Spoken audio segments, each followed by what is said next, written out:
ओम नमो भगवते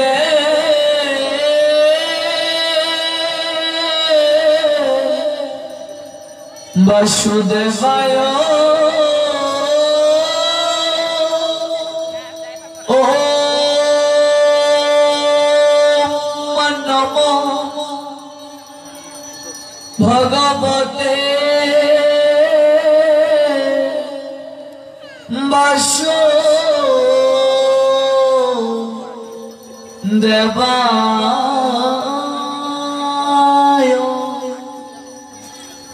ओम नमो भगवते वासुदेवाय।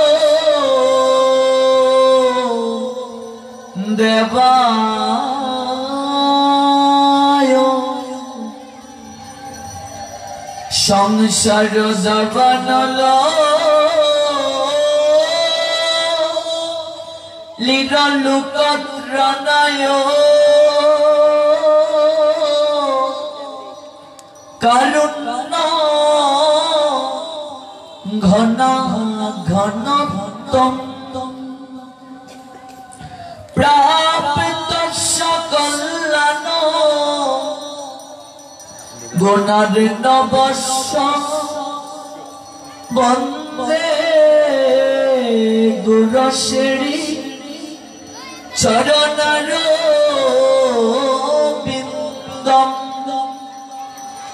नमोऽमे विष्णुपदाय राधा प्रेषिताय पुतले श्रीमते भक्ति प्रपन्न ज्योतिषामि नीति नामिने।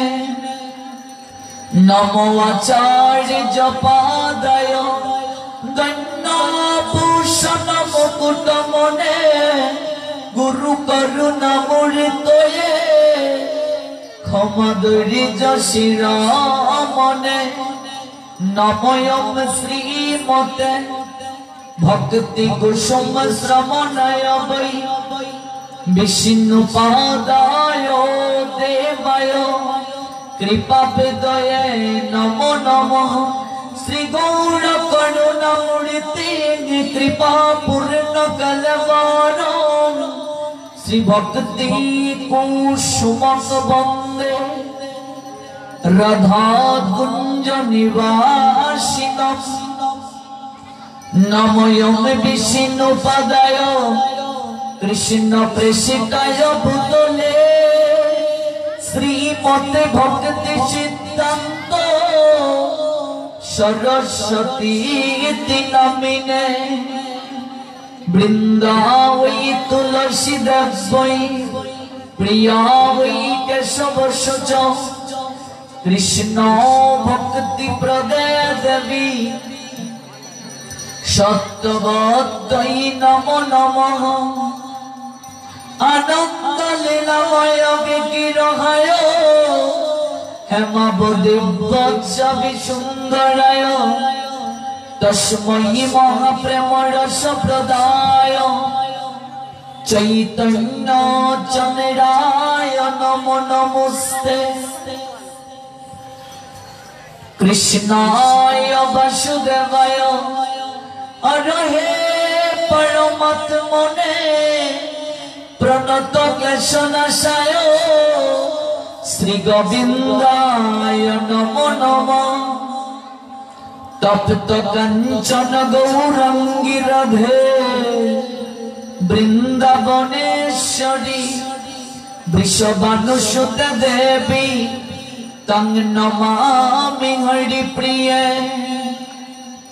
कृष्ण तो कीर्तन गान नर्तन पढ़ो प्रेमामृतयम्बुनिधि धीर धीर जनप्रिय प्रिय कौरव निर्मत सौरव पूजित वंदे रूप सनातन रघुजुग श्रीजीवी गोपालक श्री रूप सनातन रघुनाथ भट्ट गोपाल भट्ट रघुनाथ दास श्रीजीवी गोस्वामी पद की जय छय गोसाई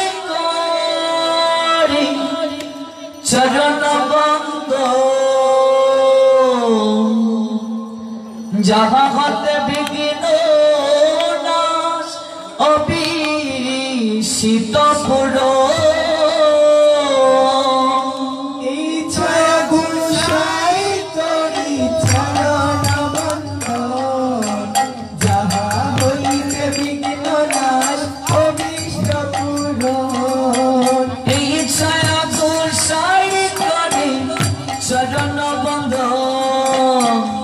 जहाँ गत विघ्न नाश अभिषिक्त पुरो जय गोसाई करी चरण बंदन जहाँ हইতে विघ्न नाश अभिष्ट पुरो जय गोसाई करी चरण बंदन जहाँ गत मिले पाई कृष्ण प्रेम धो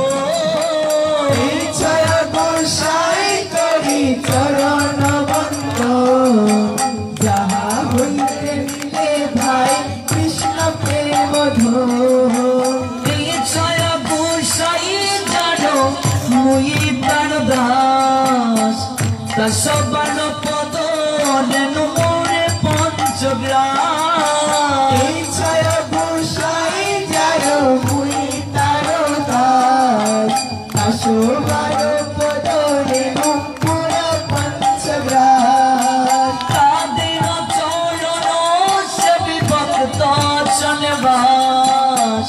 जनमे जनमे मोरो अभिलाष चरण सेवी भक्त शनि भाष जनमे जनमे मोरो अभिलाष जय गोसाई प्रभु मोरे कर दया चरण शरण नीलम नाम पद छाया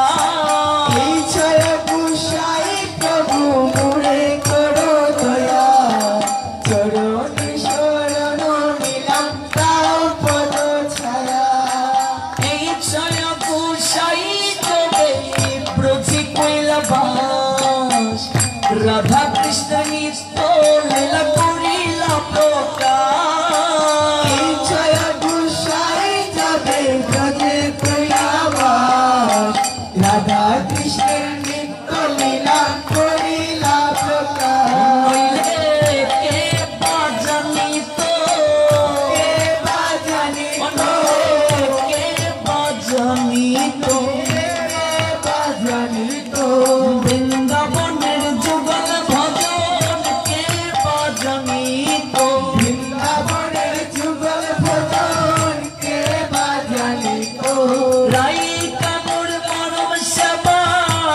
बाजनी तो राई कानुर मानव सेवा के बाजनी तो रूपी बाबे भजन लीला के बाजनी तो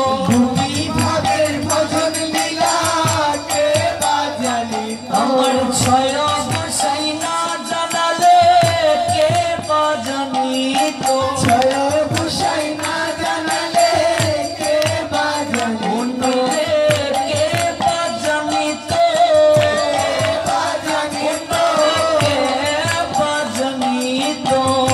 बाजनी तो जय गोसाई जबे ब्रजे कैलाश राधा कृष्ण नित्य लीला करिला प्रकाश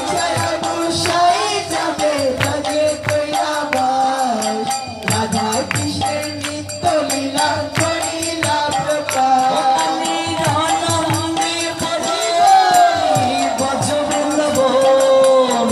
श्री गुरु वैष्णव पदे मजाइया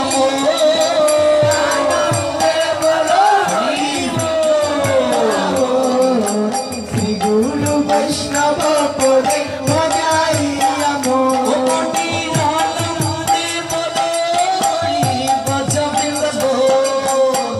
श्री गुरु वैष्णव पदे मजाइया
গাইবেন, তারপর বাবাজিরা গাইবেন। দেখি কে এগিয়ে আছেন। হরে কৃষ্ণ কৃষ্ণ কৃষ্ণ হরে হরে, হরে রাম হরে রাম রাম রাম হরে হরে। এত মাতাজি একটু করে কম্পন বের বলে ভূমিকম্পের ন্যায় হওয়ার কথা। মাইক্রোফোন ছাড়া বাবাজিরা গাইবেন। হরে কৃষ্ণ কৃষ্ণ কৃষ্ণ হরে হরে, হরে রাম হরে রাম রাম রাম হরে হরে।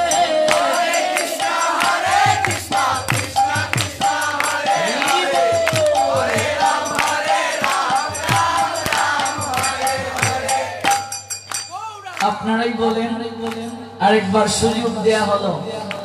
হরে কৃষ্ণ কৃষ্ণ কৃষ্ণ হরে হরে, হরে রাম হরে রাম রাম রাম হরে হরে।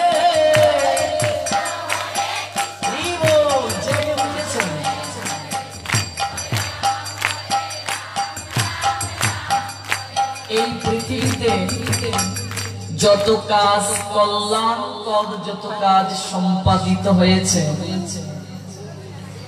কোন কালে একা জয়ী হয়নি কো পুরুষের তরবারি। প্রেরণা দিয়েছে, শক্তি দিয়েছে বিজয় লক্ষ্মী নারী। কোন কালে পুরুষ একা কোনো কাজ সম্পাদন করতে পারে নাই, নারী প্রেরণা দিয়েছে, নারী শক্তি জুগিয়েছে। রাজা রাজ্য শাসন করেন, কিন্তু কখনো কখনো সেই রাজাকেও শাসন করেন রানী, তাই তো? রাজা করিতেছে রাজ্য শাসন, রাজারে শাসিছে নারী। রানীর দরদে ধুইয়া গিয়েছে রাজ্যের যত গ্লানি। প্রকৃতি সবচেয়ে এগিয়ে। এই জন্য দেখবেন রাধা কৃষ্ণ, প্রথমে কিন্তু কৃষ্ণ না, সীতারাম, লক্ষ্মী নারায়ণ, নারী শক্তি এগিয়ে। প্রকৃতির বশ হচ্ছে এই জগৎ সংসার। নারী পুরুষের শক্তির আধার হয়। জ্ঞানের লক্ষ্মী, গানের লক্ষ্মী, শস্য লক্ষ্মী নারী, সুষমা লক্ষ্মী নারী ফিরেছে রূপে রসে সঞ্চারী। পুরুষ এনেছে দিবসের জ্বালা, তপ্ত রৌদ্র দাহ। কামিনী এনেছে যামিনী শান্তি, সমীরণ বাড়িবাহ। এ বিশ্বে যত ফুটিয়াছে ফুল, ফলিয়াছে যত ফল, নারী দিল তাহি রূপ রস মধু গন্ধ সুনির্মল। নারী সর্বদা এগিয়ে। এই যে মন্দিরে প্রদীপ জ্বলে, অনেক সময় কাঠি দ্বারা শল থেকে উস্কে দেয়া হয়। এই জগৎ সংসারে পুরুষ রূপ শল থেকে নারী কাঠি রূপে উস্কে দেয়, নতুবা পুরুষ কখনো জগৎ সংসারে প্রদীপের ন্যায় আলো দ্বারা আলোকিত করতে পারত না। আমরা অনেক সময় প্রদীপের আলোটাই দেখি, কিন্তু শল থেকে উস্কে দিচ্ছে কাঠি, তার মূল্যায়ন করি না। শলতে যদি উস্কে না দেয়া হয়, তাহলে যে কোনো মুহূর্তে প্রদীপ নিভে যেতে পারে। নারী সমাজ সর্বদা এগিয়ে। আমাদের শাস্ত্র নারীকে দেবীর মর্যাদা দিয়েছেন। সনাতন শাস্ত্রেই কেবল নারীকে দেবী রূপে পূজা করা হয়, আর কোন শাস্ত্রে না। আমরা কুমারী পূজা করি, অর্থাৎ নারীত্বের পূর্ণ সম্মান দেয়া। নারী সমাজ অগ্রসর হচ্ছে দিন দিন। দেশের প্রধানমন্ত্রীও নারী, বিরোধী দলীয় নেত্রী নারী, স্পিকার নারী। নারীর জন্য আলাদা কোটাও আছে চাকরি ক্ষেত্রে। মন তলার নারীরা যদি পিছিয়ে থাকেন তাহলে তো সেটা দুঃখজনক। আরেকবার সুযোগ দেয়া যাক। হরে কৃষ্ণ কৃষ্ণ কৃষ্ণ হরে হরে, হরে রাম হরে রাম রাম রাম হরে হরে।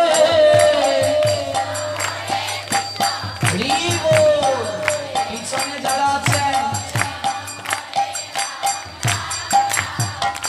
এখন কেবল পিছনের মাতাজিরা গাইবে। হরে কৃষ্ণ কৃষ্ণ কৃষ্ণ হরে হরে, হরে রাম হরে রাম রাম রাম হরে হরে। সামনের অনেকে পিছনের ওদেরকে সহযোগিতা করছেন। পিছনের বাবাজিরা কেবল গাইবেন। হরে কৃষ্ণ কৃষ্ণ কৃষ্ণ কৃষ্ণ হরে হরে, হরে রাম হরে রাম রাম রাম হরে হরে।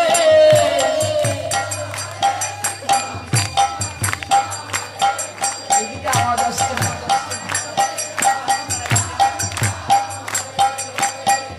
সবাই গাইব। হরে কৃষ্ণ কৃষ্ণ কৃষ্ণ হরে হরে, হরে রাম হরে Ram Ram Ram Hare Hare.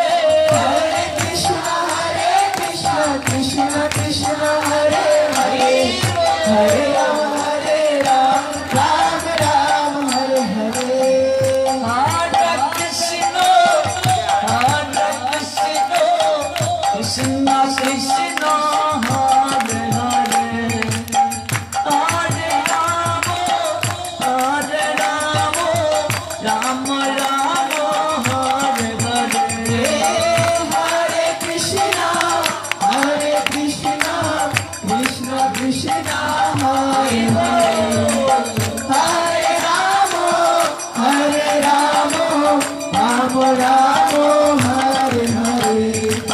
Hare Krishna Krishna Krishna Krishna Hare Hare, Hare Ram Ram Ram Ram Hare Hare।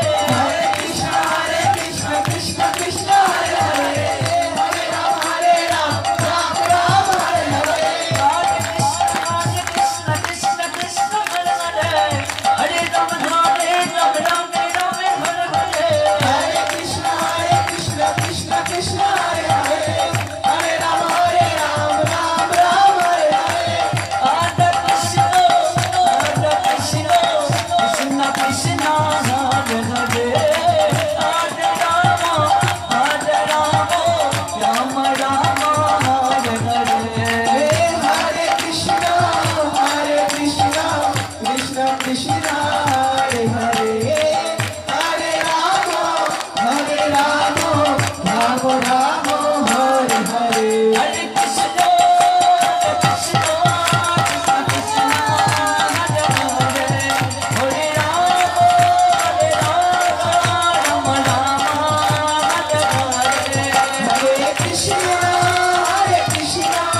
Krishna Krishna Hare Hare, हरे राम राम राम हरे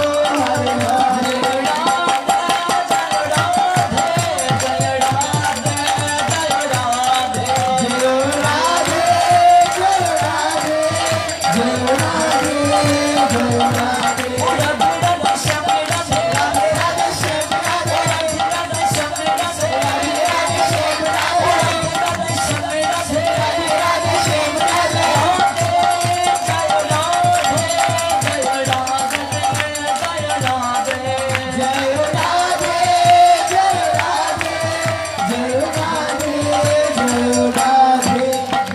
এবার সমর্পণ হবে। হাত তোলার মানে কি? ভগবানের কাছে সমর্পণ। নিতাই গৌর হরি বল, হরি বল, হরি বল, হরি বল। निताई गौर हरि बोल, हरि बोल, हरि बोल, हरि बोल। নিতাই নিতাই निताई निताई গৌর নিতাই गौर निताई, নিতাই গৌর হরি বল, হরি বল,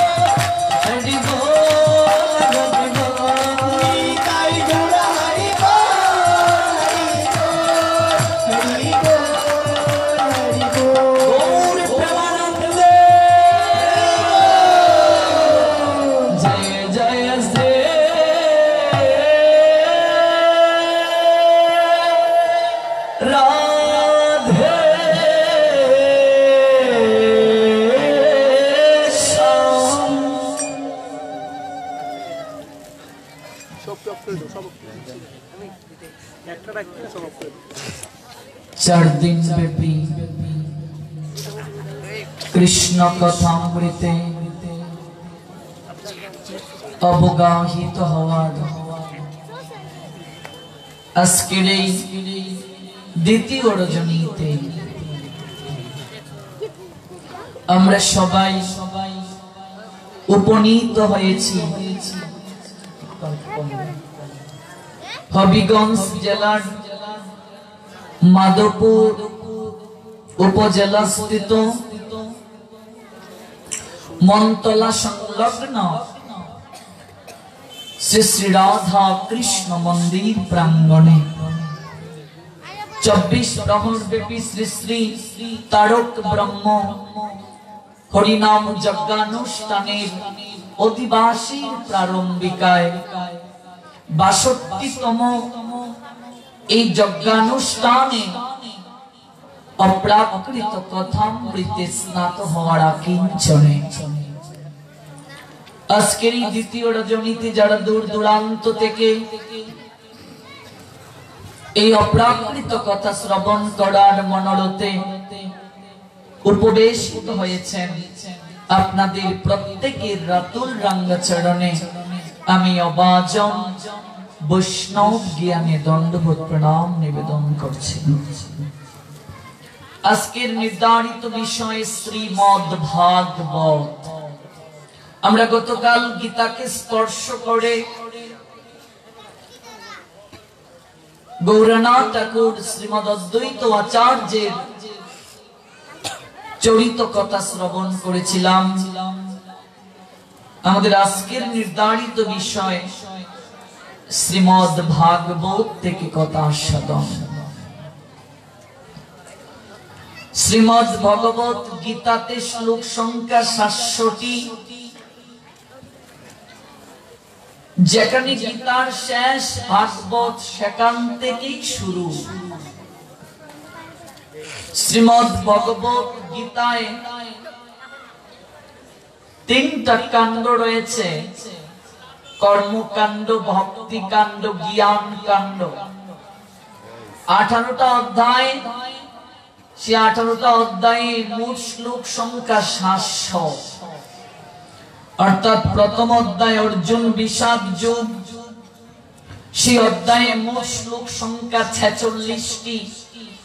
ভগবানের কোন শ্লোক নেই, অর্জুনের 21টি, সঞ্জয়ের 24টি আর ধৃতরাষ্ট্রের 1টি। দ্বিতীয় অধ্যায় সাংখ্যযুগ, মোট শ্লোক সংখ্যা 72টি। ভগবানের 63টি, অর্জুনের 6টি, সঞ্জয়ের 3টি। তৃতীয় অধ্যায় কর্মযুগ, মোট শ্লোক সংখ্যা হচ্ছে 43, ভগবানের 40, অর্জুনের 3। চতুর্থ অধ্যায় জ্ঞান যুগ, মোট শ্লোক সংখ্যা হচ্ছে 42টি, ভগবানের 41টি, অর্জুনের 1টি। পঞ্চম অধ্যায় কর্ম সন্ন্যাস যুগ, মোট শ্লোক সংখ্যা 29, ভগবানের 28, অর্জুনের 1টি। ষষ্ঠ অধ্যায় অভ্যাস যুগ, মোট শ্লোক সংখ্যা 47, ভগবানের 42, অর্জুনের 5। সপ্তম অধ্যায় জ্ঞান বিজ্ঞান যুগ, মোট শ্লোক সংখ্যা 30টি, ভগবানের 30টি। অষ্টম অধ্যায় অক্ষর ব্রহ্ম যুগ, মোট শ্লোক সংখ্যা 28টি, ভগবানের 26, অর্জুনের 2। নবম অধ্যায় রাজবিদ্যা রাজগুজ্জ যুগ, মোট শ্লোক সংখ্যা 34, কেবল ভগবানেরই 34, আর কারো শ্লোক নেই। দশম অধ্যায় বিভূতি যুগ, মোট শ্লোক সংখ্যা 42টি, ভগবানের 35, অর্জুনের 7। একাদশ অধ্যায় বিশ্বরূপ দর্শন যুগ, মোট শ্লোক সংখ্যা 55টি, ভগবানের 14, অর্জুনের 33, সঞ্জয়ের 8। দ্বাদশ অধ্যায়, যে অধ্যায়টির নাম ভক্তি যুগ, মোট শ্লোক সংখ্যা 20টি, ভগবানের 19টি অর্জুনের একটি। ত্রয়োদশ অধ্যায় ক্ষেত্র ক্ষেত্রজ্ঞ বিভাগ যোগ, মোট শ্লোক সংখ্যা 27, ভগবানের 26, অর্জুনের 1। পঞ্চদশ অধ্যায় পুরুষোত্তম যোগ, মোট শ্লোক সংখ্যা 20টি, অর্থাৎ ভগবানের 20টি, আর কারো শ্লোক নেই। ষোড়শ অধ্যায় দৈবাসুর সম্পদ বিভাগ যোগ, মোট শ্লোক সংখ্যা 24টি, ভগবানেরই 24টি, আর কারো শ্লোক নেই। সপ্তদশ অধ্যায় শ্রদ্ধাত্রয় বিভাগ যোগ, মোট শ্লোক সংখ্যা 28, ভগবানের 27, অর্জুনের 1টি। অষ্টাদশ অধ্যায় মোক্ষ যোগ, মোট শ্লোক সংখ্যা 78টি, ভগবানের 71, অর্জুনের 2, সঞ্জয়ের 5। এই হচ্ছে 18 অধ্যায়, মোট শ্লোক 700, ভগবানের 574, অর্জুনের 85, সঞ্জয়ের 40, আর ধৃতরাষ্ট্রের 1টি। 3টা কাণ্ড, কর্ম, ভক্তি, জ্ঞান। অনুষ্টুপ আর ত্রিষ্টুপ ছন্দে গীতা রচিত। অনুষ্টুপ ছন্দে 645টি শ্লোক আর ত্রিষ্টুপ ছন্দে 55টি শ্লোক। অনুষ্টুপ ছন্দে 32টা অক্ষর, ত্রিষ্টুপ ছন্দে 44টি অক্ষর। এই শ্রীমদ্ ভগবদ গীতায় 28 বার শ্রী ভগবান উবাচ আছে, অর্জুন উবাচ 22 বার আছে, সঞ্জয় উবাচ 9 বার, আর ধৃতরাষ্ট্র উবাচ 1 বার। ধৃতরাষ্ট্র গীতা কেবল শুরু করলেন। শ্রীমদ্ ভগবদ গীতায় ভগবান শ্রীকৃষ্ণ অর্জুনকে 22টি নামে সম্বোধন করেছেন, 22টি। তন্মধ্যে 38 বার তিনি অর্জুনকে পার্থ বলে সম্বোধন করেছেন, 24 বার কৌন্তেয় বলে সম্বোধন করেছেন শ্রীমদ্ ভগবত গীতাতে। এই শ্রীমদ্ ভগবত গীতা আমরা আজ থেকে আনুমানিক 5000 বছরের আগে ভারতের হরিয়ানা রাজ্যের কুরুক্ষেত্রে সরস্বতী নদীর তীরে জ্যোতিষর নামক জায়গায় অগ্রহায়ণ মাসের শুক্ল পক্ষের মুখ্যদা একাদশী রোজ রবিবার সকাল আনুমানিক 8:30 ভেতরে একটা বটবৃক্ষের নিচে বসে 40 মিনিটের মাঝে অর্জুনকে উপলক্ষ করে জগতের সবাইকে এই অপ্রাকৃত গীতার জ্ঞান দান করতে ভগবানকে দেখেছি। জয় জয় পার্থ সারথি ভগবান প্রীতি প্রেমানন্দে, হরি হরি বলো জয় জয় শ্রী রাধে শ্যাম। সেই গীতা শেষ হলো, আমরা দেখতে পাই ভগবান মন মনা ভব। কি করে গীতা শেষ ভাগবত শুরু, একটু দৃষ্টান্ত দিচ্ছি। মন মনা ভব, ভগবান বললেন তোমার মনটা আমাকে দাও। অষ্টাদশ অধ্যায় মোক্ষ যুগে। কিন্তু কিভাবে মনটা ভগবানকে দিতে হবে সেই কথা কিন্তু গীতায় ভগবান বলেন নাই। মদ ভক্ত আমার ভক্ত হও, মত জাজি আমার পূজক হও, মাম নমস্করু আমাকে প্রণাম নিবেদন করো। কিন্তু প্রণাম কিভাবে নিবেদন করতে হয়, প্রণাম নিবেদনেরও তো প্রক্রিয়া রয়েছে, সেই কথা কিন্তু গীতায় বলা হয় নাই। গীতায় কর্মযুগের কথা বলা হয়েছে, ভক্তি যুগের কথা বলা হয়েছে, জ্ঞান যুগের কথা বলা হয়েছে, কিন্তু গীতায় একটা কথা ভগবান বলতে পারেন নাই। সেই কথা হচ্ছে গীতায় প্রেম যুগের কথা বলা হয় নাই। ভগবান নিজের কথা তো আর নিজে বলতে পারেন না। ভগবান যদি নিজের কথা নিজে বলতে শুরু করেন তাহলে তো নিজের ঢাক নিজে পেটানো হবে। এই জন্য ভগবান বলতে গিয়েও বলতে পারেন নাই, কেবল বলছেন মন মনা ভব, তোমার মনটা আমাকে দাও। কিন্তু কোন প্রক্রিয়ায় মনটা ভগবানকে দিতে হবে সেই প্রেম যুগের কথা ভগবান গীতায় বলেন নাই, কেবল শেষ করলেন সর্বধর্মান পরিত্যাজ্য মাম একম শরণম ব্রজ অহং তাম সর্বপাপেভ্য মোক্ষয়িষ্যামি মা শুচ।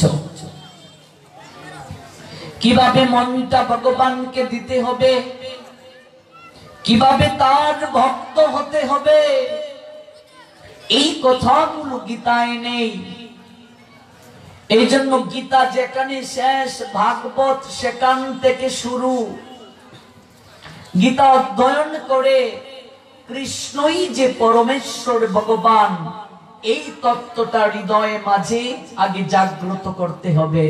আমরা গতকাল অনেক শ্লোকের মাধ্যমে শ্রবণ করেছি কৃষ্ণই যে পরম ভগবান, অর্থাৎ পরমেশ্বর ভগবান। আজ যেহেতু আমাদের আলোচ্য বিষয় কেবল শ্রীমদ্ ভাগবত, তাই আমরা ভাগবতে প্রবেশ করব। এই শ্রীমদ্ ভাগবত রচনা করলেন কৃষ্ণ দ্বৈপায়ন বেদব্যাস। এত এত গ্রন্থ রচনা করার পরও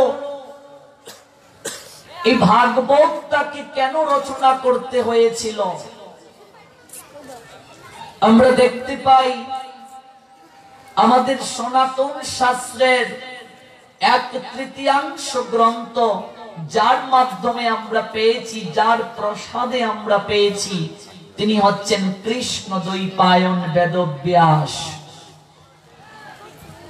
কৃষ্ণ শব্দটির অনেকগুলো অর্থের মাঝে একটি অর্থ হচ্ছে কালো।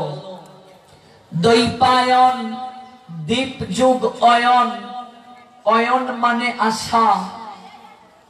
দ্বীপের মাঝে তার আশা হয়েছিল, অর্থাৎ জন্ম হয়েছিল, যার কারণে তার নাম দ্বৈপায়ন। বেদব্যাস কেন তাকে বলা হয়? তার কারণ বেদকে তিনি 4টি ভাগে বিভাজন করেছিলেন। সেই কৃষ্ণ দ্বৈপায়ন বেদব্যাস গীতাকে লিপিবদ্ধ করলেন। সেই কৃষ্ণ দ্বৈপায়ন বেদব্যাস ভাগবত রচনা করলেন। অথচ কৃষ্ণ দ্বৈপায়ন বেদব্যাসের জন্মটা কুমারী মায়ের ঘরে। জানেন তো সেই তত্ত্ব? নিশ্চয়ই জানেন না।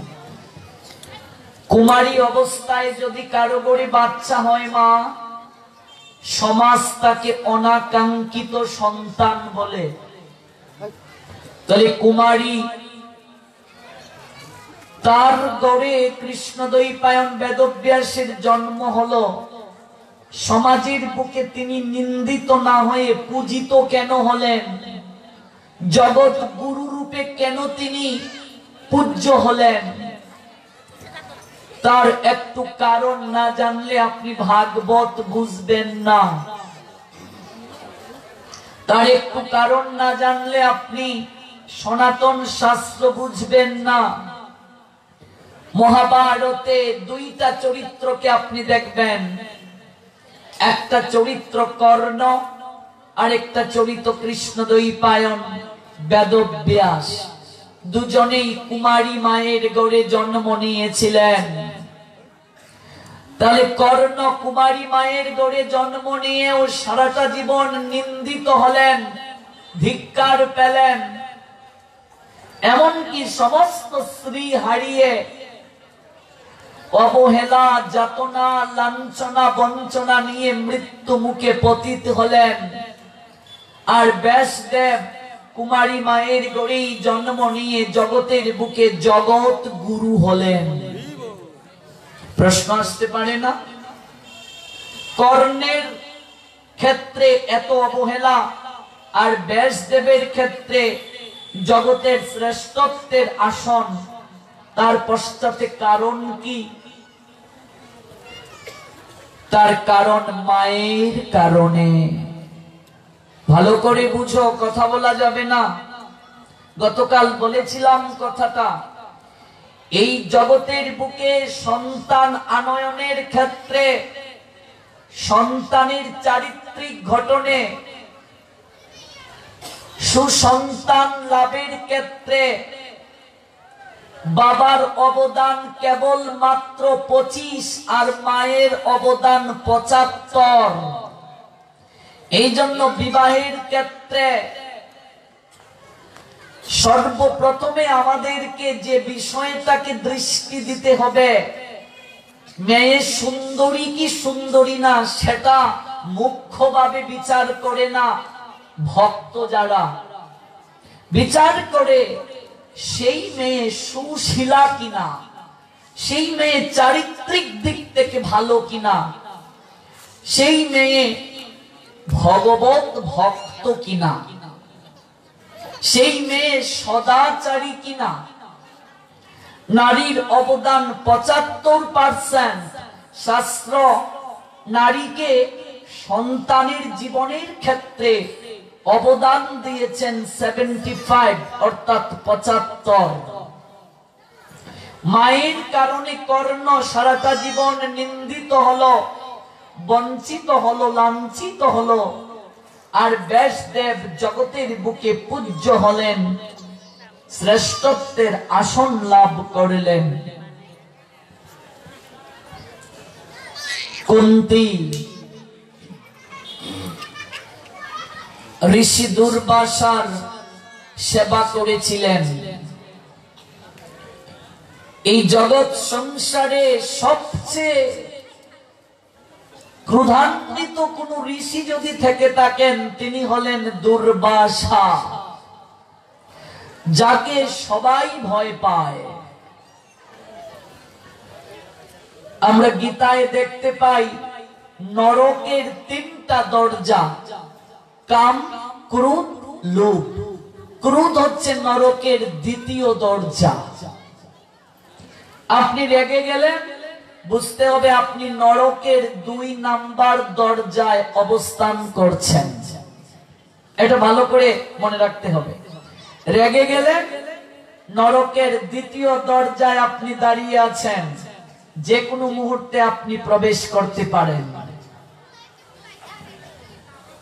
সেই ঋষি দুর্বাসাকে সকলে সেবা করে না। যদি একবার সেবায় ত্রুটি হয়ে যায়, ঋষি দুর্বাসা তাকে অভিসম্পাত দিয়ে দেবেন। কারণ ঋষি দুর্বাসা অত্যন্ত ক্রোধী। জগতে ক্রোধী ব্যক্তি যে, তাকে কেউ ভালোবাসে না। ক্রোধ এমন একটা রিপু, এতটাই শত্রু আমাদের, মুহূর্তের মাঝেই সুন্দর বদনকে কালিমা লিপ্ত করে দেয়।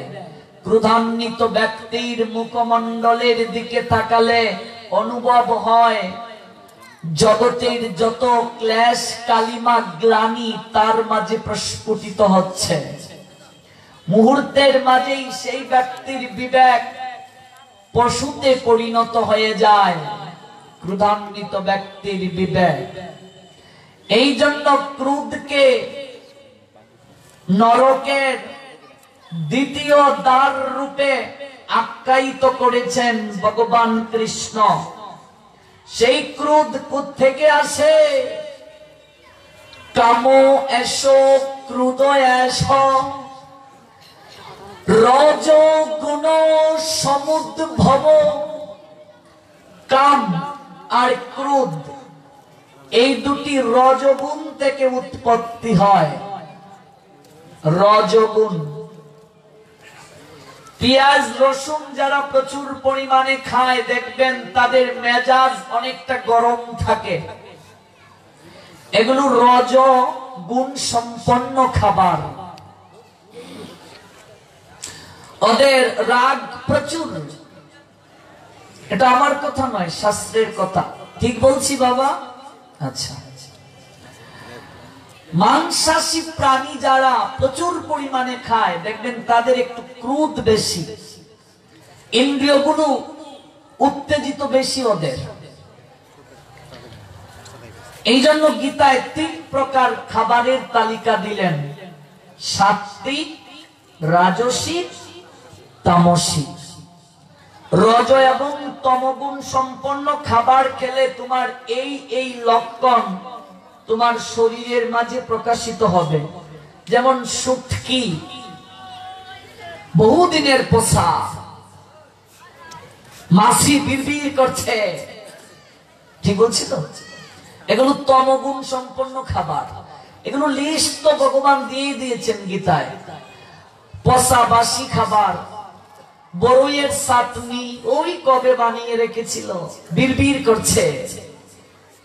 এগুলো তেঁতুল দেখলে দেখবে জিহ্বা থেকে রস পড়ছে টল টল করে, তমগুণ সম্পন্ন। এগুলো যদি খাও তো তোমার শরীরে কি কি লক্ষণ হবে ভগবান বলে দিয়েছেন। এগুলো হচ্ছে সাত্ত্বিক খাবার, এগুলো রাজসিক খাবার, এগুলো তামসিক খাবার। মনে রাখবেন, প্রসাদ আপনি রান্না করেছেন, 3 ঘন্টা পার হয়ে গেলে সেই প্রসাদও সাত্ত্বিক থেকে রজতমতে চলে যায়। এই জন্য প্রসাদ শুধু পেলেই হবে না, তার মাঝেও নিয়মাবলী আছে। প্রচুর পরিমাণে তেল মশলা জাল দিয়ে যদি প্রসাদ রান্না করো তাহলে সেই প্রসাদ সত্য থেকে রজতে চলে যাবে। এত সহজ নয়, শুধু বললেই হবে না আমি প্রসাদ বুঝি। প্রসাদ কিভাবে পেতে হবে সর্বস্বামী পাদগণ আমাদেরকে নির্দেশ দিয়েছেন। প্রচুর পরিমাণে ঘি দিলে টেস্টের জন্য, নিজের জিহ্বার লালসার জন্য, তাহলে হবে না। জিহ্বার লালসায় যে ইতি উতি দায়, শিষ্ণদর পরায়ণ কৃষ্ণ নাহি পায়। জিহ্বার লালসায় যদি এদিকে ওদিকে ছুটাছুটি আমরা করি তাহলে হবে না। এই জিহ্বায় যা চাইবে তাই খেয়ে নেবে, হবে না। প্রত্যেকটা ক্রিয়ার পাশাপাশি বিপরীত প্রতিক্রিয়া আছে। এই জন্য আপনি দৈবাসুর সম্পদ বিভাগ যুগ আর গুণত্রয় বিভাগ যুগ, এই 2টা অধ্যায় পড়বেন। গুণত্রয় বিভাগ যুগে ওই সকল গুণাবলীর কথা লেখা আছে, সত্য রজ তম, এই 3টা গুণাবলীর কথা লেখা আছে। এই জন্য রজগুণ থেকে কামের উৎপত্তি হয়, রজগুণ থেকে ক্রোধের উৎপত্তি হয়। রজগুণ সমুদ্ভব, উৎপত্তিটা কোথা থেকে? ভগবান বলছেন রজগুণ সমুদ্ভব, রজগুণ থেকে উৎপত্তি। এই ক্রোধী দুর্বাসা এতটা ক্রোধী, যখন যাকে ইচ্ছে অভিশাপ দিয়ে দেন। এই ঋষি দুর্বাসার চরণে অপরাধ করার কারণে কতজন যে তার সিংহাসনকে হারিয়েছে তা বলার অপেক্ষা রাখে না, স্বর্গের দেবতারা পর্যন্ত। এমনকি লক্ষ্মীর কপালেও নারায়ণের সঙ্গে বিচ্ছেদ হয়েছিল দুর্বাসার কারণে। সে অনেক লীলা, আমরা যাচ্ছি না সেদিকে। দুর্বাসা এতটা ক্রোধী, সবাই তাকে ভয় পায়। অথচ এই মহা গুরুতর দায়িত্ব নিয়ে নিলেন দেবী কুন্তী বিবাহের পূর্বে। সেই ঘটনা ঋষি দুর্বাসার তিনি সেবা করার দায়িত্ব নিলেন। মনে রাখবে, সেবাতে দেবতাকে বন্দী করা যায়। ভগবান গৌর এবং নিতাই বন্দী হয়ে রইলেন। যারা ভারতে বর্ধমানের কালনায় গিয়েছ, দেখবে গৌর নিতাই কার গৃহে বন্দী? কার গৃহে? গৌরীদাস পণ্ডিতের গৃহে। যে গৌরীদাস ব্রজলীলায় ছিলেন সুবল সখা, ত্রেতা যুগে ছিলেন বিভীষণের পুত্র তরুণী সেন, আর এই কলিযুগে গৌরীদাস পণ্ডিত হয়ে আসলেন। সেবার মাধ্যমে আর প্রীতির মাধ্যমে গৌরার নিতাইকে বন্দী করে রেখে দিলেন। গৌরাঙ্গ আর নিত্যানন্দ তাদের শরীর থেকে দুটা বিগ্রহ সৃষ্টি করে তাদের গৃহে রইলেন। আজও সেই বিগ্রহ আছে। রাঘব পণ্ডিতের বাসভবনে সেবার মাধ্যমে আমার গৌর সুন্দর বন্দী হয়ে গেলেন। এই জন্য মনে রাখবেন, দুটি প্রক্রিয়া দ্বারা এই জগতের মানুষকে বশীভূত করা যায়, দাসত্বে রাখা যায়। প্রথম ভালো আচরণ, ভালোবাসা, আর দ্বিতীয় কর্ম কিংবা সেবা।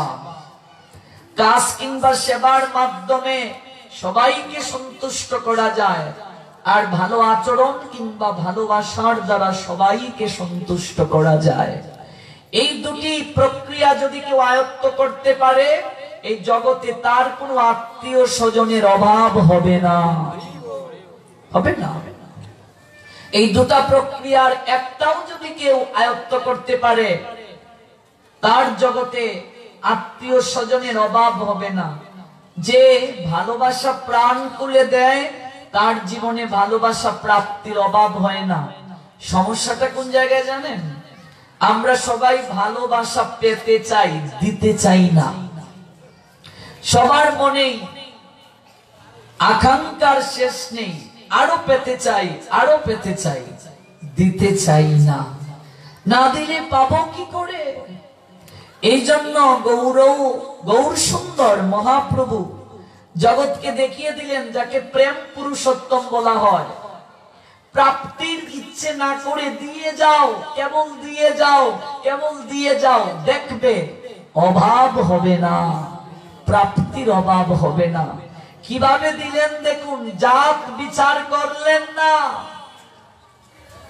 নিত্যানন্দ কিভাবে দিলেন? জাত বিচার করলেন না।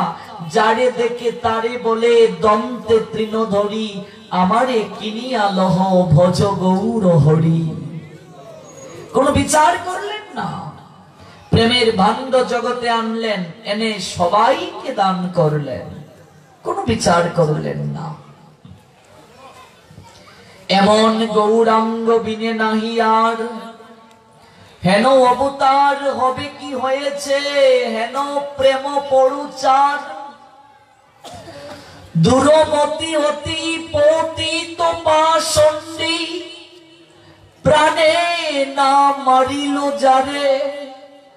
হরি নাম দিয়া হৃদয়ে শুধিল, যাচি গিয়া ঘরে ঘরে।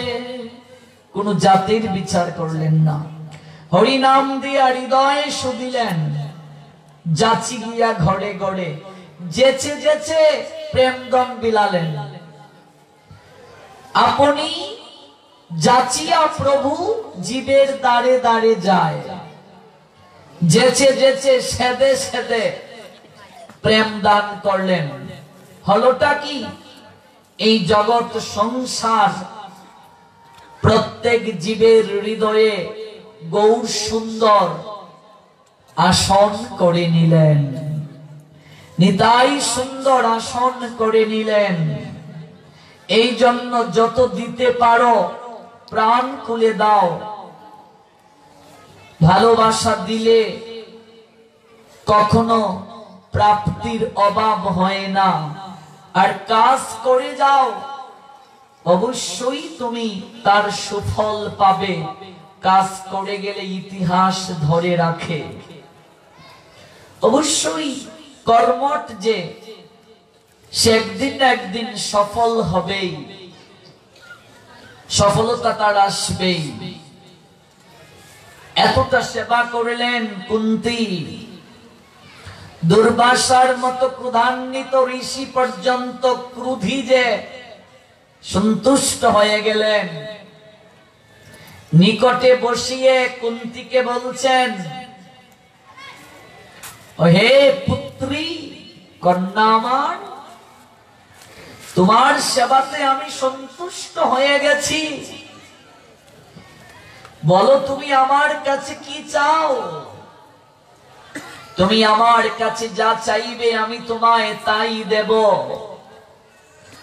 কুন্তী তো ভাবছেন কি চাইবো, ঋষির কাছে চাইবোটা কি?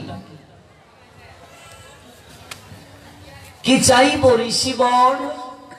আমি তো কিছুই ভেবে পাচ্ছি না। তাছাড়া কোনো কিছু পাবার লোভে আপনার সেবা আমি করি নাই। ভেবে দেখো কতটা নিষ্কামতা। আরো সন্তুষ্ট হলেন দুর্বাসা।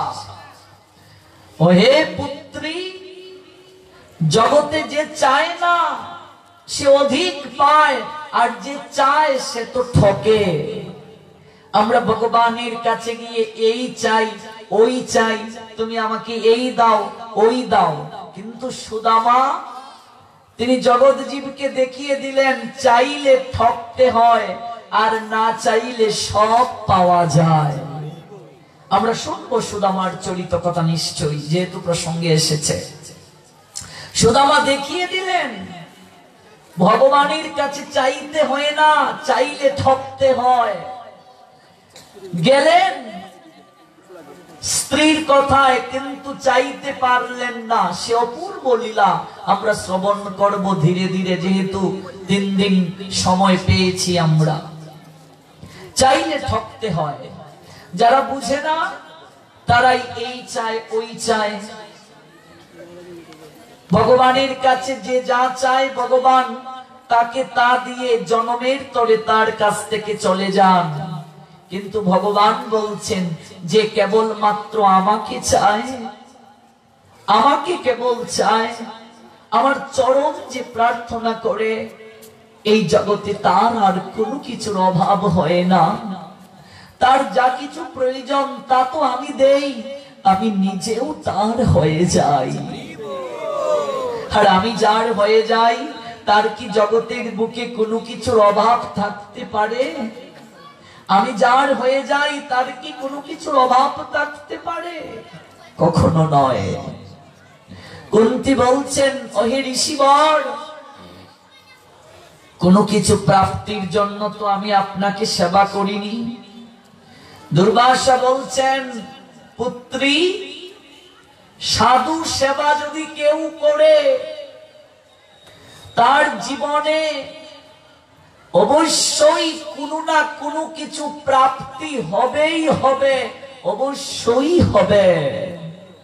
কাজেই তুমি যদি কোনো কিছু নাও চাও, আমি যেচে হলেও তোমাকে কিছু না কিছু দিয়ে যাব, কারণ তুমি এতটা দিন আমার সেবা করেছো। ও হে পুত্রী, নারী জীবনের পূর্ণতা হচ্ছে মাতৃত্বে।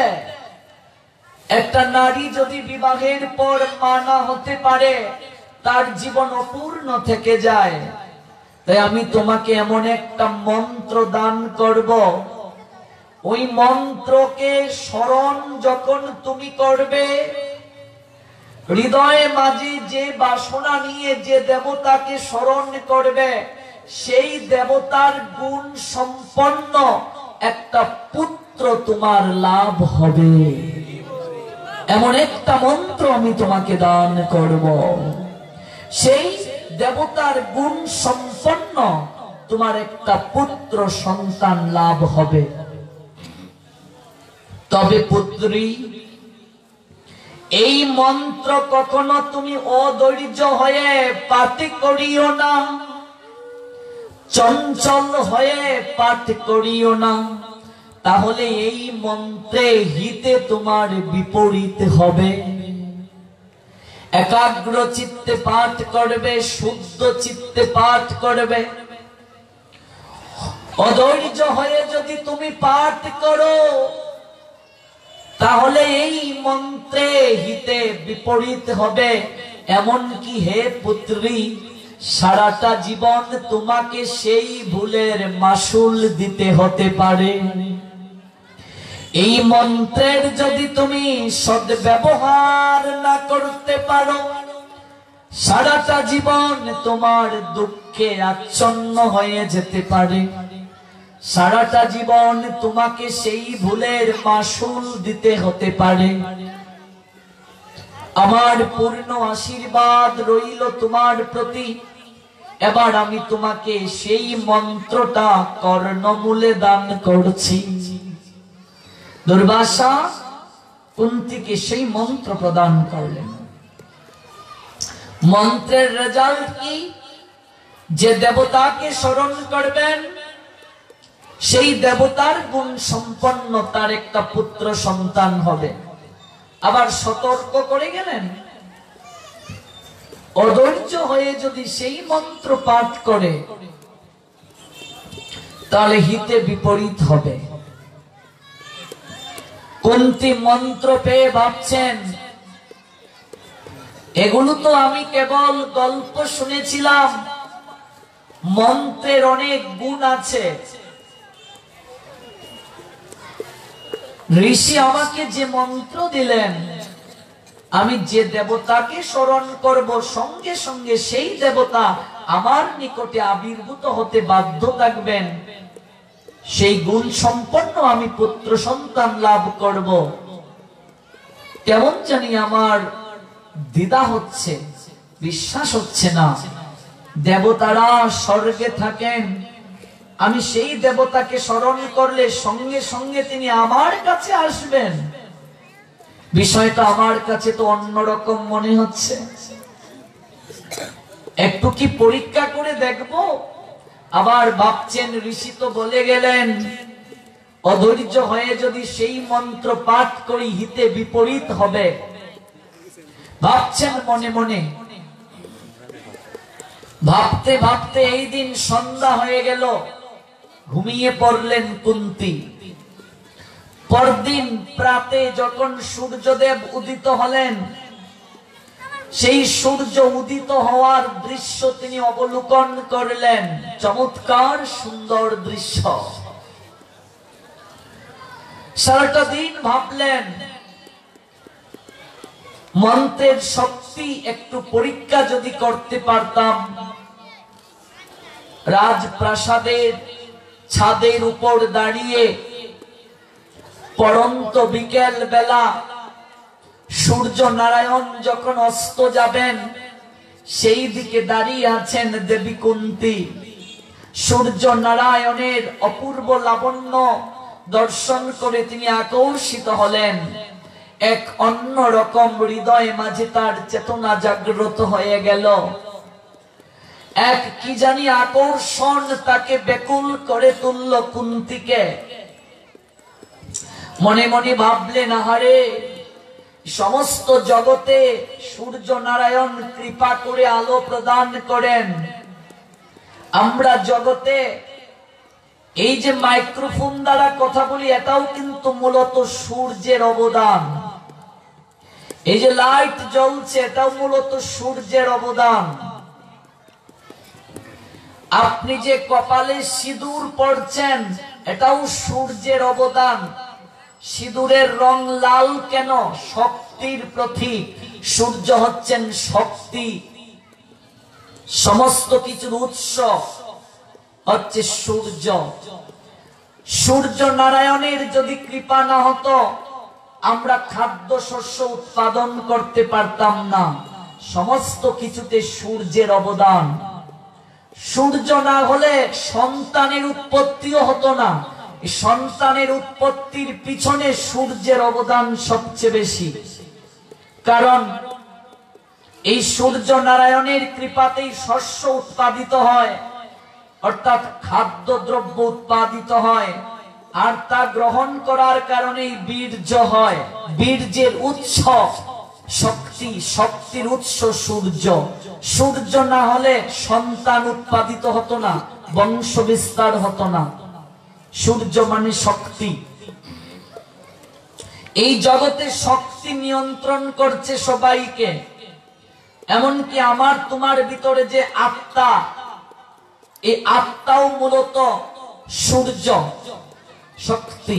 সূর্য মানে শক্তি। দ্বাদশ অঙ্গে যে আমরা তিলক ধারণ করি, এটাও মূলত সূর্য, শক্তি, ভগবানের একটা শক্তি। এই জন্য সূর্যের অবদান অনেক বেশি। স্বয়ং সূর্য নারায়ণকে শ্রীমতী রাধারানীও পূজা করেছিলেন। কেন? যারা সূর্যকুণ্ডে গিয়েছেন, কেউ কি আছেন সূর্যকুণ্ড দর্শন করেছেন?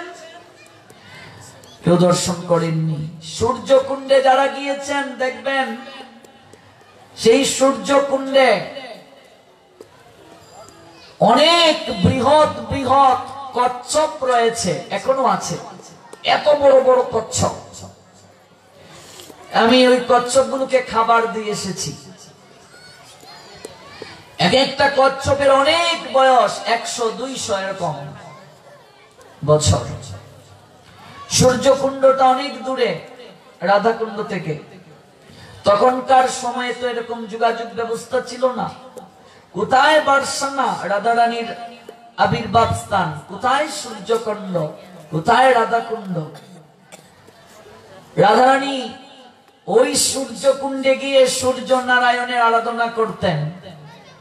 এগুলো অবাক লাগে আমাদের কাছে, কতটা লীলা, কতটা কৃপাময়ী আমার শ্রীমতী রাধারানী। সূর্যকুণ্ডে গিয়ে সূর্য নারায়ণের আরাধনা করতেন। কুণ্ডের একেবারে পাশে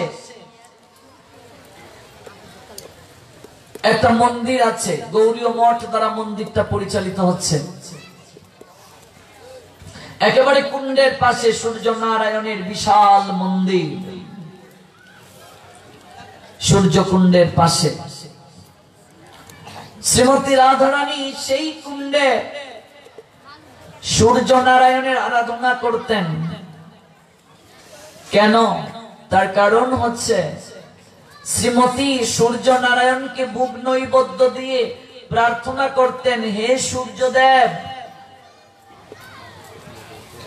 আপনি যখন উদিত হবেন, আপনার রশ্মি থেকে যে উত্তাপ আসে, নির্গত হয়, এই উত্তাপটাকে সর্বদা কমিয়ে রাখবেন। কারণ আমার প্রাণবধূ, আমার প্রাণনাথ কানু যখন গোচারণে যাবে, ওই সূর্যের কিরণ যদি অধিকতর হয়, তাহলে আমার প্রাণনাথের কষ্টের সঞ্চার হবে।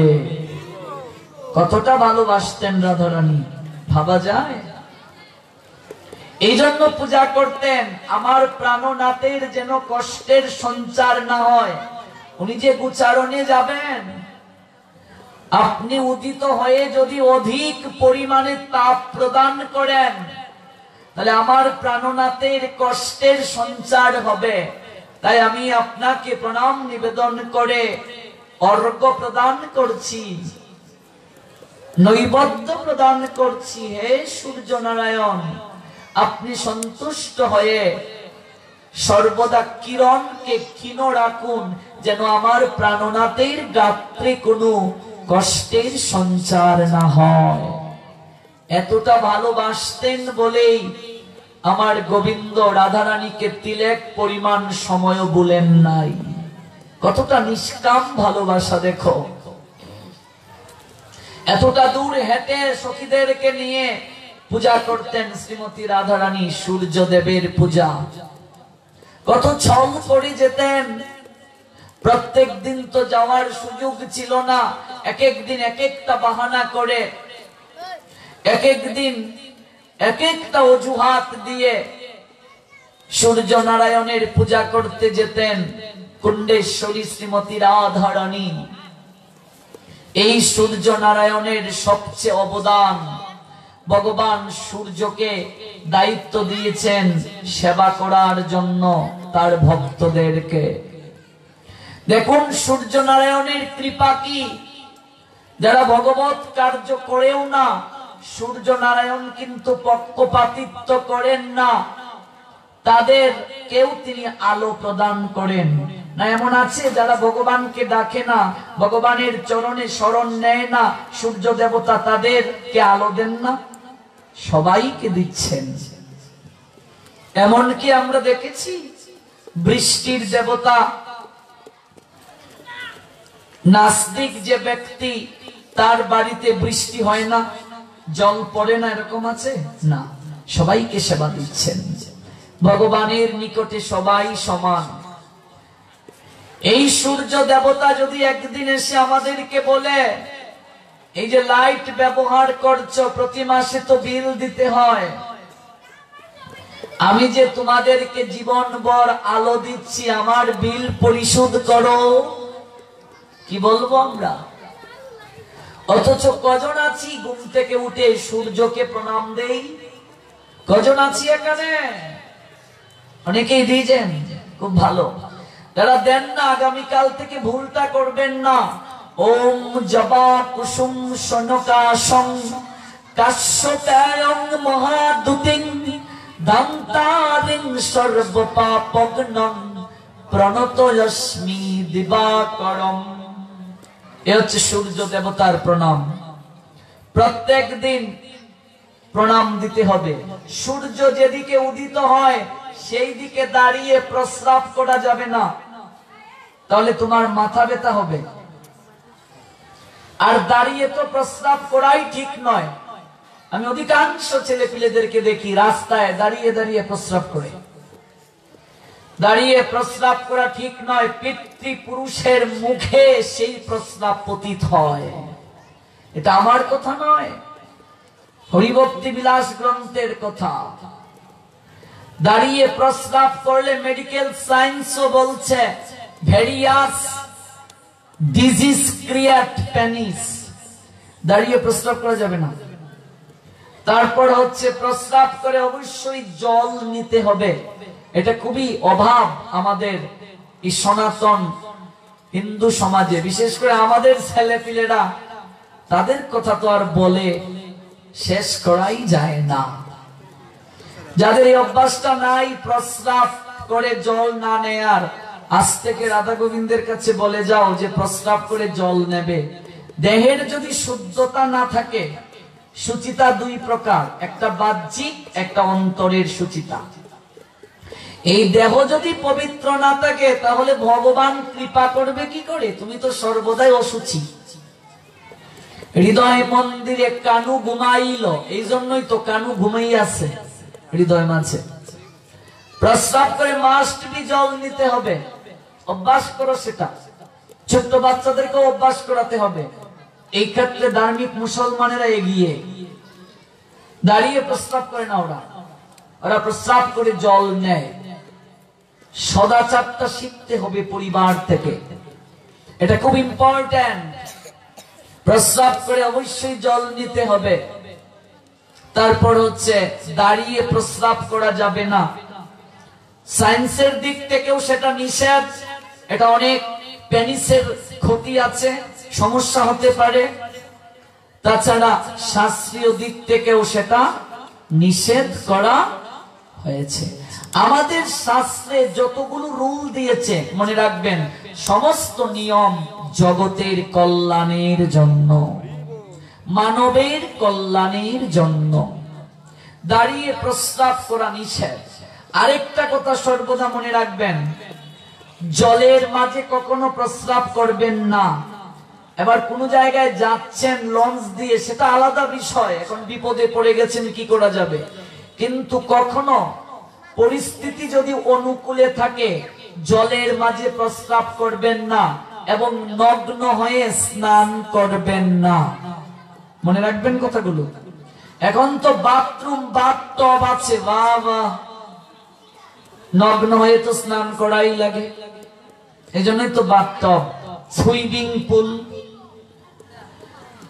ব্রজ গোপিকাগণ তাই করেছিলেন, কাপড় রেখে নগ্ন হয়ে স্নান করেছিলেন যমুনাতে। ভগবান তাদের কাপড়কে হরণ করলেন শাস্তি দেওয়ার জন্য। প্রথম কারণ, নগ্ন হয়ে স্নান করতে নেই। ভাগবতে দেখবেন কুবেরের দুই পুত্র নল আর মণিগ্রীব ওরা নগ্ন হয়ে গণিকাকে নিয়ে সরোবরে জল ক্রীড়া করেছিল মাতাল হয়ে কাপড় চোপড় খুলে। ঋষিদের মাঝে যিনি সর্বোত্তম, দেবতাদেরও যিনি ঋষি অর্থাৎ দেবর্ষি নারদ সেই দিকে যাচ্ছিলেন। ওই কুবেরের দুই পুত্র দেবর্ষি নারদকে দেখেও বিন্দু মাত্র সম্মান করলো না, লজ্জা অনুভব করলো না। দেবর্ষি নারদ বললেন, ওরে এই কাপড় কেন? লজ্জাস্থান ঢেকে রাখার জন্য। আর তোরা কাপড় চুপড় খুলে ওই মাতাল হয়ে ওই সরোবরে জল ক্রীড়া করছিস নগ্ন হয়ে? তাহলে যা, তোদের আর কাপড় পরারই প্রয়োজন নাই। এমন এক জুনিতে জন্মগ্রহণ কর যেন কাপড় পরতে না হয়। ভাগবতে আছে, তোরা বৃক্ষ কুলে জন্ম নে। নগ্ন হয়ে যারা স্নান করবে পরবর্তী জন্মে তারা বৃক্ষ কুলে জন্ম নেবে। এটা ভাগবত বলে দিয়েছেন। তাছাড়া ফিজিক্যালি দিক থেকেও যে কোনো মুহূর্তে কামনা জাগ্রত হয়ে যেতে পারে তোমার। এই জন্য সায়েন্সও বলেছে বাথরুম টয়লেটে গিয়ে অধিক সময় থাকা যাবে না, যে কোনো মুহূর্তে তোমার ফিজিক্যালি ট্রাবল হতে পারে। আর sense is most intersecting and stimulate any time any situation. এগুলো একদম পরীক্ষিত। আজকে এই শিক্ষাগুলো গুরু আশ্রমে একসময় দেয়া হতো, আজকাল এগুলো সন্তানেরা পাচ্ছে না। এই জন্যই তো ব্রহ্মচর্য ব্রত পালনে আমাদের সবচেয়ে বড় ব্যর্থতা, আমরা এগুলো পাচ্ছি না এবং করতেও পারছি না। এই জন্য দাঁড়িয়ে প্রস্রাব করা যাবে না। জলের মাঝে প্রস্রাব করলে বরুণ দেবতা রুষ্ট হয়ে যান এবং সেই ব্যক্তির যৌন সংক্রান্ত অনেক রোগ হবে বরুণ দেবতা যদি রুষ্ট হয়ে যান জলে প্রস্রাব করলে। এবং দ্বিতীয় বিষয় হচ্ছে নগ্ন হয়ে স্নান করা যাবে না। বৃক্ষকুলে জন্ম হলো সেই কুবেরের দুই পুত্র নল আর মণিগ্রীবের। সে অনেক লীলা, পরবর্তীতে তারা দেবর্ষি নারদের চরণে মার্জনা ভিক্ষা চেয়েছিলেন। দেবর্ষি নারদ সন্তুষ্ট হয়ে তাদেরকে অর্জুন বৃক্ষে জন্ম দিয়েছিলেন, যমজ অর্জুন বৃক্ষ, এবং সেটা যশোদার আঙ্গিনায়।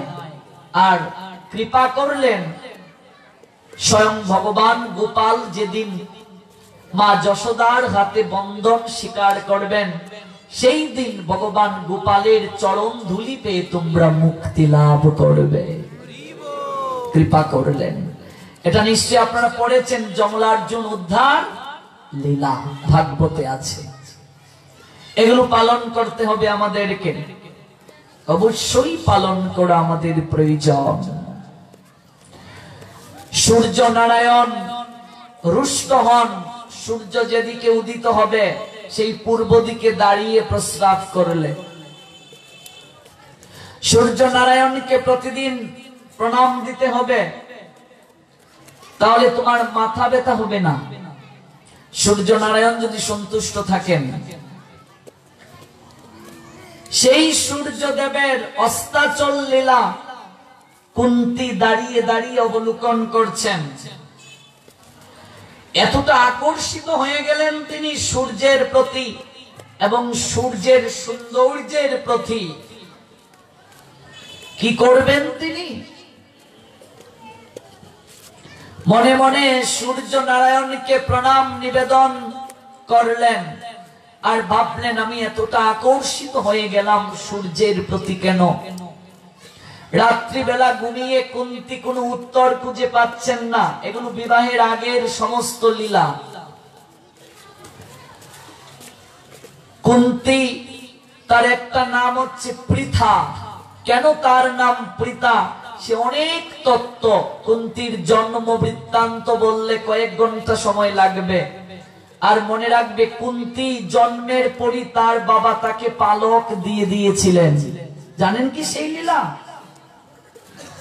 কুন্তির পিতা তার বন্ধুর নিকটে তাকে পালক দিয়ে দিয়েছিলেন, সত্য ত্যাগ করে দান করেছিলেন।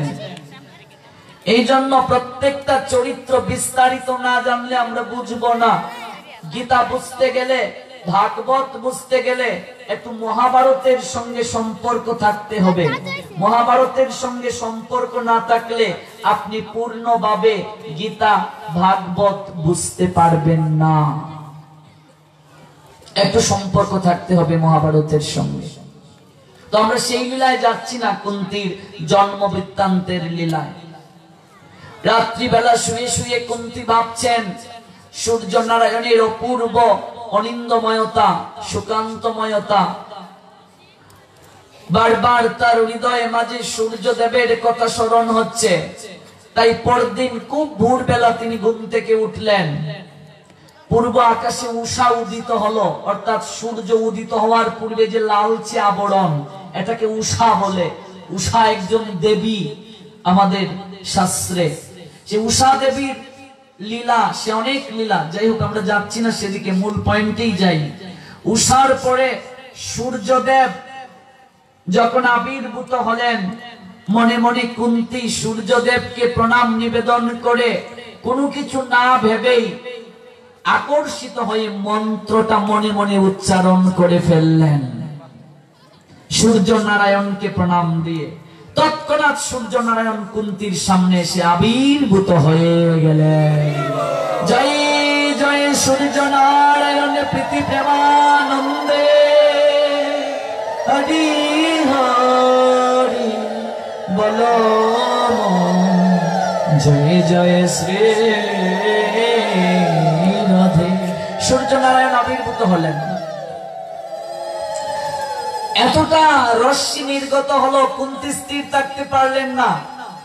সঙ্গে সঙ্গে অচেতন হয়ে পড়ে গেলেন। সঙ্গে সঙ্গে তিনি তার রশ্মিকে একটু ক্ষীণ করলেন।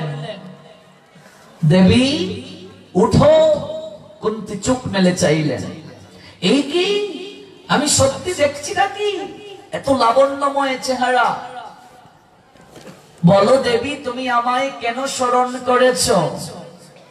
কুন্তি অবাক হয়ে গেলেন। মন্ত্রের এতটা ক্ষমতা, মন্ত্রের এখনো অনেক শক্তি রয়েছে। সনাতনীরা যদি ঠিক মতো মন্ত্রের সদ ব্যবহার করতে পারে, এখনো মন্ত্রের যে কি শক্তি তা অনুভব করা যাবে না। মধুর বোতল চাটলে মধু মিষ্টি না টক বোঝা যাবে না, মধু যদি না খাও। মন্ত্রের শক্তি বুঝতে গেলে সেই মন্ত্র উচ্চারণ করে ঠিকভাবে আপনি আরাধনা করে দেখুন মন্ত্রের শক্তি কি। এখনো কামরূপ কামাখ্যায় গেলে দেখবেন মন্ত্রের শক্তি কি। এখনো অনেক তন্ত্র সাধকেরা আছেন, সেই তন্ত্র শক্তির দ্বারা অনেক কিছু করেন, যেখানে মেডিকেল সায়েন্স পর্যন্ত দ্বিধায় পড়ে যায়। আমার জীবনে এরকম একজন তন্ত্র সাধকের সঙ্গে পরিচয় হয়েছিল, মা কালীর সাধক। অবাক হওয়া সেই লীলা। পুরোটা বলতে পারবো না, এটা গোপনীয়, তবে একটু স্পর্শ করি। এই জন্য আমি বিশ্বাস করি তন্ত্র শক্তি। আমাদের শাস্ত্রেও তন্ত্র শক্তিকে স্বীকার করেছেন। এটা অবিশ্বাস্য। তন্ত্র শক্তির যে ক্ষমতা। আমাদের বাড়িতে একটা দুর্গা মণ্ডপ আছে, যা আমরা পূজা করি প্রত্যেক বছর, বাসন্তী পূজা, বাসন্তী মন্দির। ওই মন্দিরের পিছনে দশমীতে আমি 2001 সালে একটা কিছু দেখেছিলাম। এটা কেবল মা জানতেন, কিন্তু ওই লোকটা আমাকে দেখেই বলে দিয়েছিল যে তুমি এত সালে তোমাদের বাড়ির সামনে মন্দিরে এত সময় তখন বাজে তুমি দেখেছো। আমি তো অবাক হয়ে গেছি, এটা কি করে সম্ভব? যে আমার সম্পর্কে কিছু জানেই না, আমার বাড়িতেও যায় নাই, বলে দিয়ে দিয়েছে। অবাক করা বিষয়। আর অনেক কিছু। আমি অনেক সায়েন্সের স্টুডেন্ট তো প্রথম দিকে ছিলাম, এই জন্য এত কিছু বিশ্বাস করতাম না প্রমাণ ছাড়া। বিভিন্ন ভাবে পরীক্ষা করে দেখি, বলে দেয়। অবাক করা কথাগুলো। এই লোকটাই আমাকে বলেছিল, আজকে সত্য কথাটাই সবার সামনে বলি, আমাকে প্রথম দেখে বলেছিল, তুমি একদিন সারা বাংলাদেশের মাঝে শ্রেষ্ঠ আলোচক হবে। আমি প্রাণ ভরে তোমায় আশীর্বাদ করি। যখন তার সঙ্গে আমার পরিচয়, আমি তখন গীতার মাত্র 2টা শ্লোক জানতাম। একটা যদা যদা হি ধর্মস্য গ্লানির ভবতি ভারত, যেটা সবাই জানি, আর একটা একাদশ অধ্যায়ের কীর্তিনাং গদিনাং চক্রহস্ত। আমি অবাক হয়ে গিয়েছিলাম, এটা কি করে সম্ভব, আমি তো গীতা ভালো করে জানিই না। কিন্তু এর 7 মাস পরেই আমার আলোচকতা জীবন শুরু হয়ে যায়, এবং আমার এত কিছুর পশ্চাতে ওই লোকটার অনেক অনেক অবদান রয়েছে। আজকের এই আলোচনা অনুষ্ঠানে শ্রদ্ধা ভরে তাকে স্মরণ করছি, নাম বলছি না। এই জন্য মন্ত্র শক্তি বা তন্ত্র শক্তির অনেক গুণ রয়েছে, এটা একদম ঠিক।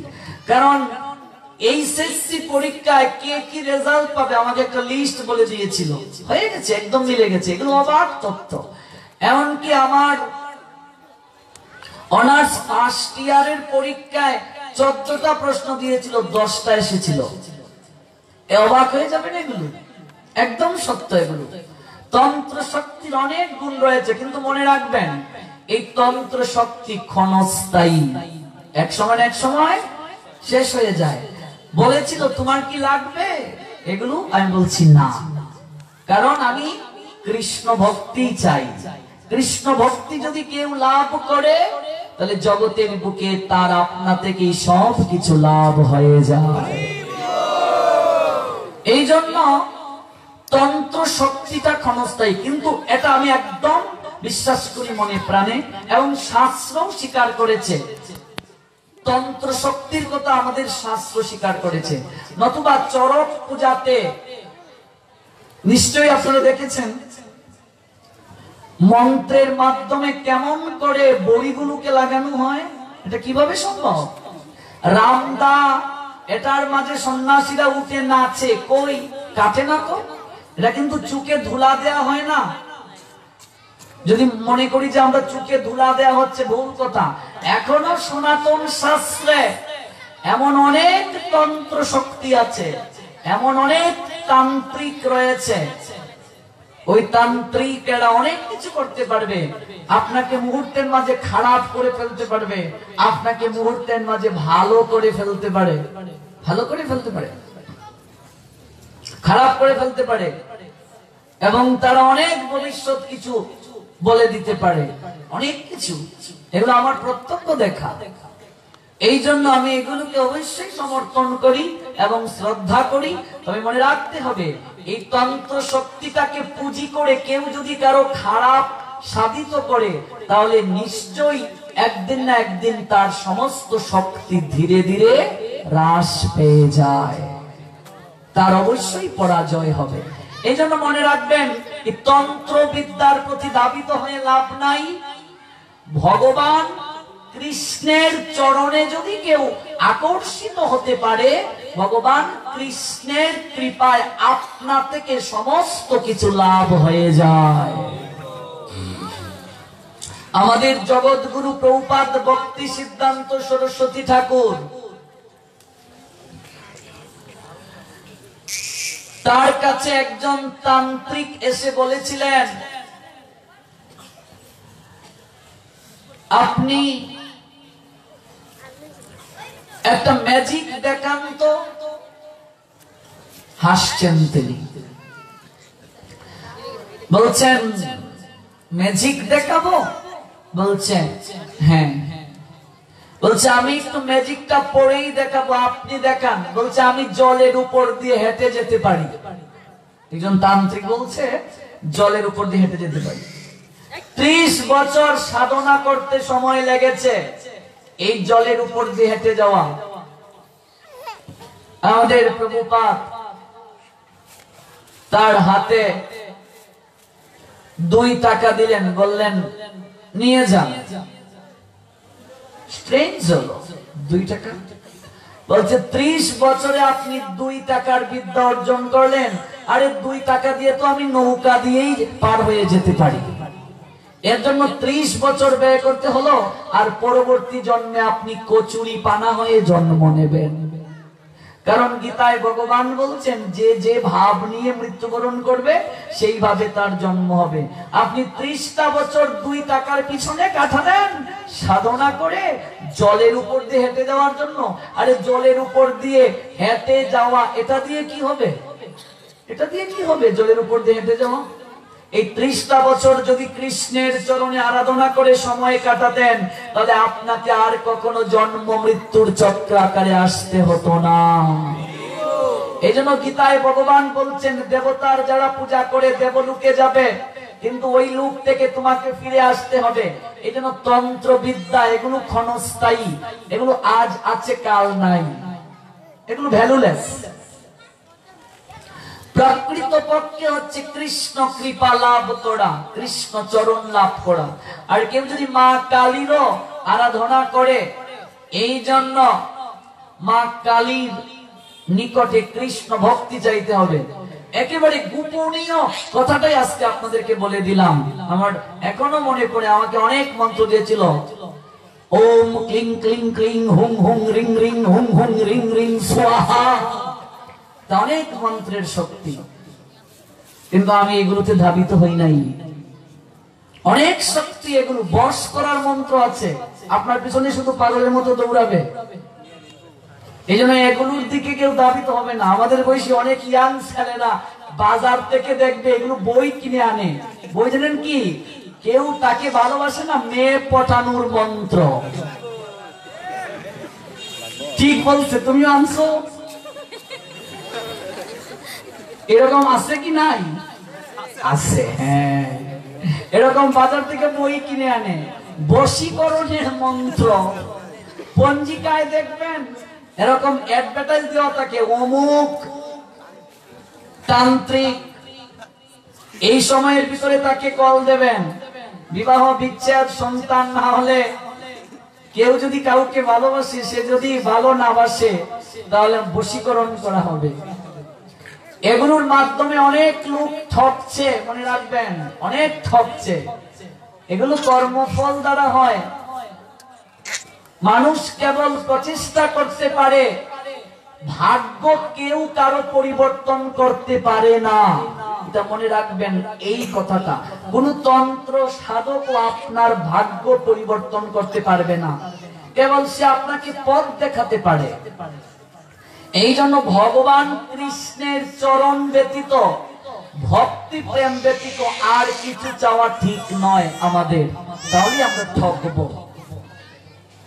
দেখুন, এই কুন্তির জীবন থেকে আমরা শিক্ষা পাবো, দেবতার যদি কেউ সঠিকভাবে আরাধনা করে, সেই দেবতা তাকে অবশ্যই কৃপা করবে, কৃপা করে তৎক্ষণাৎ তার নিকট থেকে চলে যাবে।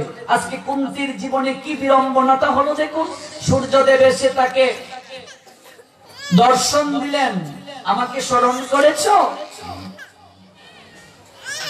তুমি যে মন্ত্র উচ্চারণ করেছো, ঋষি দুর্বাসা প্রদত্ত প্রসাদ সেটা, তাই হে কুন্তি, আমি আমার গুণ সম্পন্ন একটা পুত্র আমি তোমাকে আশীর্বাদ রূপে প্রদান করছি। কুন্তি অবাক হয়ে অশ্রু নেত্রে বললেন, হে সূর্য নারায়ণ, আমি তো কুমারী, এখনো বিবাহ হয় নাই, আমার কুলে যদি সন্তান আসে, জগতের সবাই তো আমাকে অসতী বলবে, অসতী বলবে। কুন্তির সন্তান তো আর পিতামাতার মিলনের মাধ্যমে আমরা যেভাবে এসেছি সেভাবে নয়, দেবতার প্রসাদ লভ্য। দেবী, এখন তো সে কথা ভাবলে চলবে না, কারণ ঋষির আশীর্বাদ কখনো বিফলে যেতে পারে না। তিনি যে আশীর্বাদ করেছেন, সেই আশীর্বাদ অবশ্যই সফল হবে। আমি অবশ্যই তোমাকে একটা পুত্র দিয়ে যাব, আমার কিছু করার নেই। সঙ্গে সঙ্গে আশীর্বাদ করলেন। সূর্যের তেজ, বীর্য, শক্তি, পরাক্রম, সমস্ত সৎ গুণে বিভূষিত একটা পুত্র কুন্তির কোলে আবির্ভূত হলো। সূর্যদেব বলছেন আমার তেজের একটা অংশ রক্ষা কবচ রূপে ওই পুত্রের বক্ষের মাঝে আমি প্রদান করছি। এই পৃথিবীতে এমন কোন অস্ত্র নেই যে অস্ত্রের দ্বারা এই কবচকে ভেদ করতে পারবে। এই পুত্র জগতের বুকে অজেয় হবে, এই পুত্র জগতের বুকে পরাক্রমশালী হবে, এই পুত্র জগতের বুকে তোমার নামে পরিচিত হবে। তোমার নাম কুন্তি, জগতের বুকে এই পুত্র কর্ণ বলে বিভূষিত এবং পরিচিত হবে। একটা তেজের অংশ আমি তাকে দিয়ে যাচ্ছি। দাঁড়ান সূর্য নারায়ণ, আপনি আমার কথা শুনেন। আপনি এইভাবে যেতে পারেন না, আমাকে অকুল সাগরে ভাসিয়ে আমি এই পুত্র নিয়ে এখন যাব কোথায়? আমি করব কি? আমার তো বিয়ে হয় নাই, সমাজ সংসার আছে, ওদেরকে আমি কি বলবো? আমি কি উত্তর প্রদান করব? দেবতা সঙ্গে সঙ্গে প্রস্থান করলেন। দেখো এবার দেবতা আরাধনার রেজাল্ট কি? চৈতন্য চরিতামৃত বলে দিলেন, অন্য কামি যদি করে কৃষ্ণেরও ভজন, না চাইতেই কৃষ্ণ তারে দেন সচরণ। আমি বিজ্ঞে সেই মূর্খে বিষয়ে কেন দেব, সচরণামৃত দিয়া তারে বিষয়ে ভুলাইব। অন্য কামিও যদি কেউ কৃষ্ণের আরাধনা করে, সেই কৃষ্ণের নৈকট্যে যদি ধন চায়, বিত্ত বৈভব চায়, দেবতার কাছে না চেয়ে কবিরাজ গোস্বামী পাদ বললেন, ভগবান কৃষ্ণ সেই ব্যক্তিকে হৃদয়ে উদিত আশাকে পূরণ করেন, সঙ্গে একটা বোনাস দেন। বোনাসটা কি? না চাইতেই কৃষ্ণ তারে দেন সচরণ। সাধু সঙ্গ করার তার হৃদয় মাঝে অভিলাষ জাগিয়ে দেন। ভগবান বলছেন আমি বিজ্ঞ, সে বুঝে না আমার কাছে পার্থিব এবং জাগতিক বিষয়ে চেয়েছে, আমি বিজ্ঞে সেই মূর্খে বিষয়ে কেন দেব, সচরণামৃত দিয়া তারে বিষয়ে বুলাইব। এই চরণামৃত দানে তাকে বিষয়কে বলিয়ে দেব। এই জন্য মনে রাখবেন, কিছু চাইতে গেলেও কৃষ্ণের চরণে চান। প্রত্যেক দেবতারা ভগবান কৃষ্ণের নিকট থেকেই এই সকল প্রদত্ত দ্রব্যাদি এনে আমাদেরকে প্রদান করেন। কারণ এক একজন দেবতা ভগবানের এক একটা শক্তির প্রতীক, এক একটা অংশ, আর অংশের কর্তব্য পূর্ণের সেবা করা। এই জন্য আমরা এই সনাতনীরা, হিন্দুরা বহু ঈশ্বরে বিশ্বাসী নই, আমরা একজনেই বিশ্বাসী, তিনি পরমেশ্বর ভগবান কৃষ্ণ। তাহলে এত দেবতা এক একটা তার শক্তির প্রতীক। কেউ যদি আপনাকে প্রশ্ন করে, আপনাকে তো উত্তর দিতে হবে। আমরা সনাতনীদের ভগবান অনেক নয়, একজনই ভগবান, তিনি কৃষ্ণ, আর বাকি সমস্ত দেবতা এক একটা শক্তির প্রতীক। কিন্তু আজকে দুর্ভাগ্য, আমি কদিন আগে ফেসবুকে একটা স্ট্যাটাস দেখে অবাক হলাম। এটা ভারতের একজন করেছে কনভারসেশন। দুর্গা পূজার আগে বলছেন দুর্গাকে, এক মাতাজি স্ট্যাটাস দিয়ে বলছে ভগবান, দুর্গা ভগবান। দুর্গার যে আরাধনা করে তার কাছে দুর্গা ভগবান, গণেশের যে আরাধনা করে তার কাছে গণেশ ভগবান। এই যে আমরা জানি না, ব্রহ্মার কাছে গিয়ে ব্রহ্মা ভগবান। অনেকে গুরুদেবকেও ভগবান বানিয়ে ফেলেছেন, গুরুদেব ভগবান, মহাপুরুষ ভগবান, সব জায়গায় ভগবান। এই কলিযুগে ভগবানের ট্রাফিক জ্যাম লেগে গেছে, ভগবানের ফ্যাক্টরি। আপনি যাবেন কোথায়? অনুকূলের চরণে তুলসী দেলায়, লোকনাথের চরণে তুলসী, রামকৃষ্ণ পরমহংসদেবের চরণে তুলসী, নিগমানন্দের চরণে তুলসী, প্রণবানন্দের চরণে তুলসী, তুলসী দিয়ে দেয়। অথচ যেখানে শাস্ত্র বলছে বিষ্ণু তত্ত্ব ছাড়া আর কারো চরণে তুলসী দেওয়া যাবে না। মহাপুরুষদের চরণে তুলসী নয়, তুলসী দেবে কোথায়? হাতে কিংবা পক্ষে।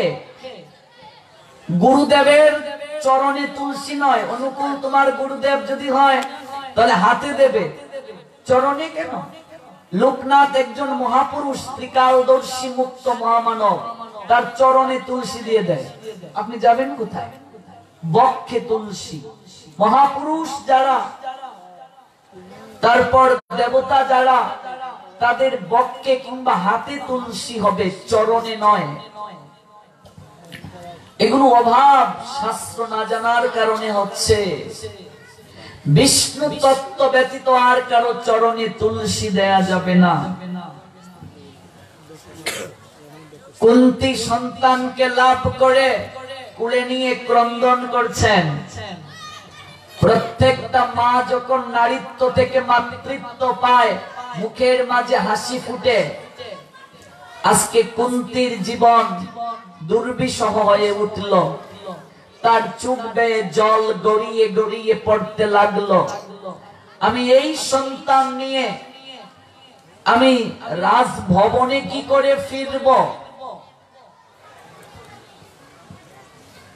সমাজ সংসার যখন আমাকে প্রশ্ন করবে, আমি কি উত্তর দেব? সমাজের ভয়ে নিজের পুত্র সন্তানকে আজ তিনি জলের মাঝে ভাসিয়ে দিলেন। সংক্ষেপে যাচ্ছি, আরো অনেক লীলা আছে এখানে। ভেবে দেখো, এই কুন্তী আমাদের সমাজের কোন না কোন চরিত্র, কোন না কোন চরিত্র। সন্তান তার তো কোনো দোষ নেই, তাহলে সে কেন শাস্তি পাবে? এরকম তো আধুনিক যুগে তো অনেক শাস্তি পাচ্ছে সন্তানেরা। কোন না কোন চরিত্র। সন্তানটা বাঁচবে কিনা মরবে সেদিকে কিন্তু কুন্তী ভাবলেন না। মাতৃত্বের দুঃখটাকে ভেতরে চাপা দিয়ে সন্তানটাকে ভাসিয়ে দিলেন। এই কুন্তী কর্ণকে চোখের সামনে দেখেও, উপলব্ধি করেও মাতৃত্বের পরিচয় দিতে সাহস পেলেন না, সাহস পেলেন না। সারাটা জীবন পিতৃ পরিচয়ের জন্য সুতপুত্র রূপে অবিচার, শোষণ, লাঞ্ছনা, বঞ্চনা পেল, মৃত্যু মুখে পতিত হলো। কার কারণে? মায়ের কারণে, মায়ের কারণে। সমাজে চলতে গেলে একটা পরিচয় প্রয়োজন, ইন্ট্রোডিউস, এক্সট্রিম ইম্পর্টেন্ট। সমাজে চলতে গেলে সন্তানের জীবনে পিতৃ এবং মাতৃ দুটি পরিচয় সবচেয়ে গুরুত্বপূর্ণ। সমাজে চলতে গেলে একজন সন্তানের প্রকৃত পিতাকে সন্তান নিজেও জানে না। ঠিক বলছি তো? আমার বাবাকে আমিও বলতে পারবো না, এটা কেবলমাত্র বলতে পারবে আমার মা। আমার মা ছাড়া কেউ বলতে পারবে না। আপনার বাবাকে আপনি বলতে পারবেন না, আপনার মা কেবল বলতে পারবে। আজকে কুন্তীর কারণে সমাজের বুকে কর্ণের এহেন অবস্থা হলো। চোখের সামনে কর্ণকে দেখেও পরিচয় দিলেন না। দুইটা চরিত্র না বুঝলে আপনি ভাগবত বুঝবেন না, মহাভারত বুঝবেন না, আমাদের সনাতন শাস্ত্রের কিচ্ছুটি বুঝবেন না। এই দুটা চরিত্রকে ভালো করে জানতে হবে। ভগবান কৃষ্ণ দেখো, এই যুদ্ধের কিছুদিন আগে একটা কৌশল অবলম্বন করলেন। কর্ণকে গিয়ে বললেন, কর্ণ, তুমি সারাটা জীবন যে পিতৃ পরিচয়ের নেশায় চলছ, তুমি যে সুতপুত্র বলে সমাজে পরিচিত, এই মহামহিম বিশ্বের রথের চালককে তুমি পিতা রূপে সম্বোধন করছো, আর রাধামা বলছো, যার নামে তুমি রাধেও বলে জগতে পরিচিত হয়েছ। কর্ণ, এই দুজনের মাঝে কেউই তোমার পিতাও নয়, মাতাও নয়। ভেবে দেখুন, সারাটা জীবন যাকে বাবা বলে এসেছে কর্ণ, সারাটা জীবন যাকে মা বলে এসেছে, আজকে জীবনের এমন একটা সময়ে এসে যদি সেই পরিচয় মিথ্যে বলে প্রমাণিত হয়ে যায়, সন্তানের জীবন কি কষ্টে আচ্ছন্ন হবে। আপনি যাকে সারাটা জীবন বাবা বলে আসছেন, মা বলে আসছেন, কিন্তু এক পর্যায়ে গিয়ে জানলেন যে উনি আপনার বাবা নন, মা নন, অবস্থাটা কি হবে? ভেঙ্গে পড়লেন। কর্ণ, এটা কি করে সম্ভব? কি করে সম্ভব সেটা? এখানে কূটনীতির অবলম্বন করলেন ভগবান কৃষ্ণ। যুদ্ধের প্রাক্কালে রাধামার কাছে গেলেন, গিয়ে জিজ্ঞেস করলেন, অধিরথকেও জিজ্ঞেস করলেন, এক পর্যায়ে বলেই দিলেন, পুত্র, কে বলেছে আমি তোমার মা নই? তোমার ছোটবেলা থেকে যা যা তোমার ইচ্ছে হয় সেই ইচ্ছে আমি পূরণ করেছি। ছোটবেলা থেকেই তুমি কি খেতে ভালোবাসো, আমি সেই ইচ্ছে তোমাকে পূরণ করেছি খাবার দিয়ে, কি না করেছি তোমার জন্য। এক পর্যায়ে বলে ফেললেন, আমি তোমাকে গর্বে না ধারণ করতে পারি, কিন্তু আমি তো তোমাকে লালন পালন করেছি। আচার্যকে মাটিতে বললেন, তুমি যদি আমায় গর্বে ধারণ না করো, তাহলে আমার মাকে, আমার বাবাকে।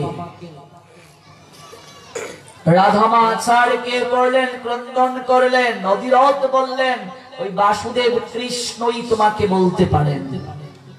ভগবানের কাছে গেলেন, ভগবান বললেন, ছোটবেলা থেকেই তুমি সূর্যের প্রতি আকর্ষণ অনুভব করো, তুমি সূর্য নারায়ণের প্রসাদ পাত্র। এই রাজমাতা কুন্তী তোমার মা। ভাবা যায় বিষয়টা। দুদিন পর যে অর্জুনকে মারার জন্য সারাটা জীবন হৃদয়ে মাঝে শক্তি সঞ্চয় করে রেখেছে কর্ণ, আর যুদ্ধের দুদিন আগে সে জানলো এই অর্জুনই তার কনিষ্ঠ ভাই, অবস্থাটা কি হবে? কিরাট কৌশলটা অবলম্বন করলেন ভগবান কৃষ্ণ। কি হতে পারে তার জীবন? সারাটা জীবন যাকে তিনি শত্রু ভেবে আসলেন, আজ যুদ্ধের প্রাক্কালে তিনি জানলেন সেই তার ভাই হয়।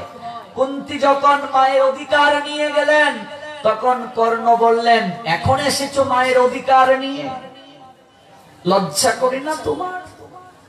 তুমি তো আমাকে ভাসিয়েই দিয়েছো জলে, এখন মায়ের অধিকার নিয়ে এসেছো?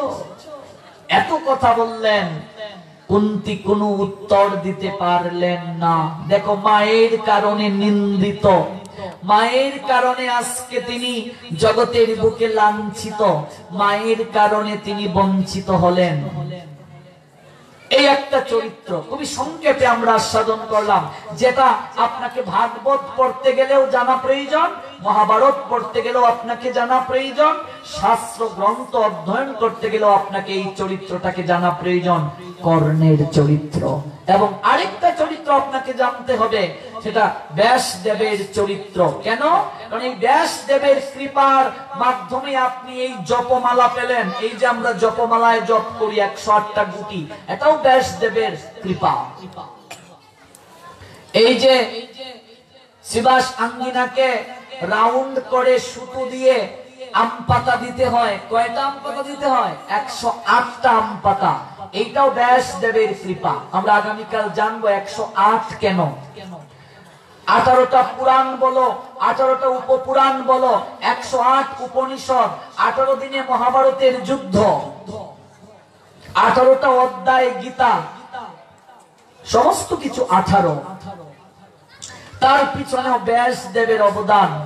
আজকে গীতা বলো, ভাগবত বলো, চণ্ডী বলো, পুরাণ বলো, উপনিষদ বলো, বেদ বলো, প্রত্যেকটা ক্ষেত্রে ব্যাসদেবের অবদান। এই ব্যাসদেব তো কুমারী মায়ের গড়ে জন্ম, তাহলে তিনি কি করে এত যোগ্যতার আসন পেলেন? আর এই কর্ণের এতটা অবনতি, এই কর্ণের এতটা দুর্গতি, এই কর্ণের এতটা লাঞ্ছনা, এই কর্ণের এতটা বঞ্চনা, আর ব্যাসদেবের এতটা ক্রমোন্নতি। জগতে যদি আমরা কাউকে জগৎ গুরু রূপে বিবেচনা করি, তিনি হলেন একমাত্র কৃষ্ণ দ্বৈপায়ন বেদব্যাস। এই যে আমরা গুরু পূর্ণিমা পালন করি, এই গুরু পূর্ণিমা মূলত কৃষ্ণ দ্বৈপায়ন বেদব্যাসের আবির্ভাব তিথি।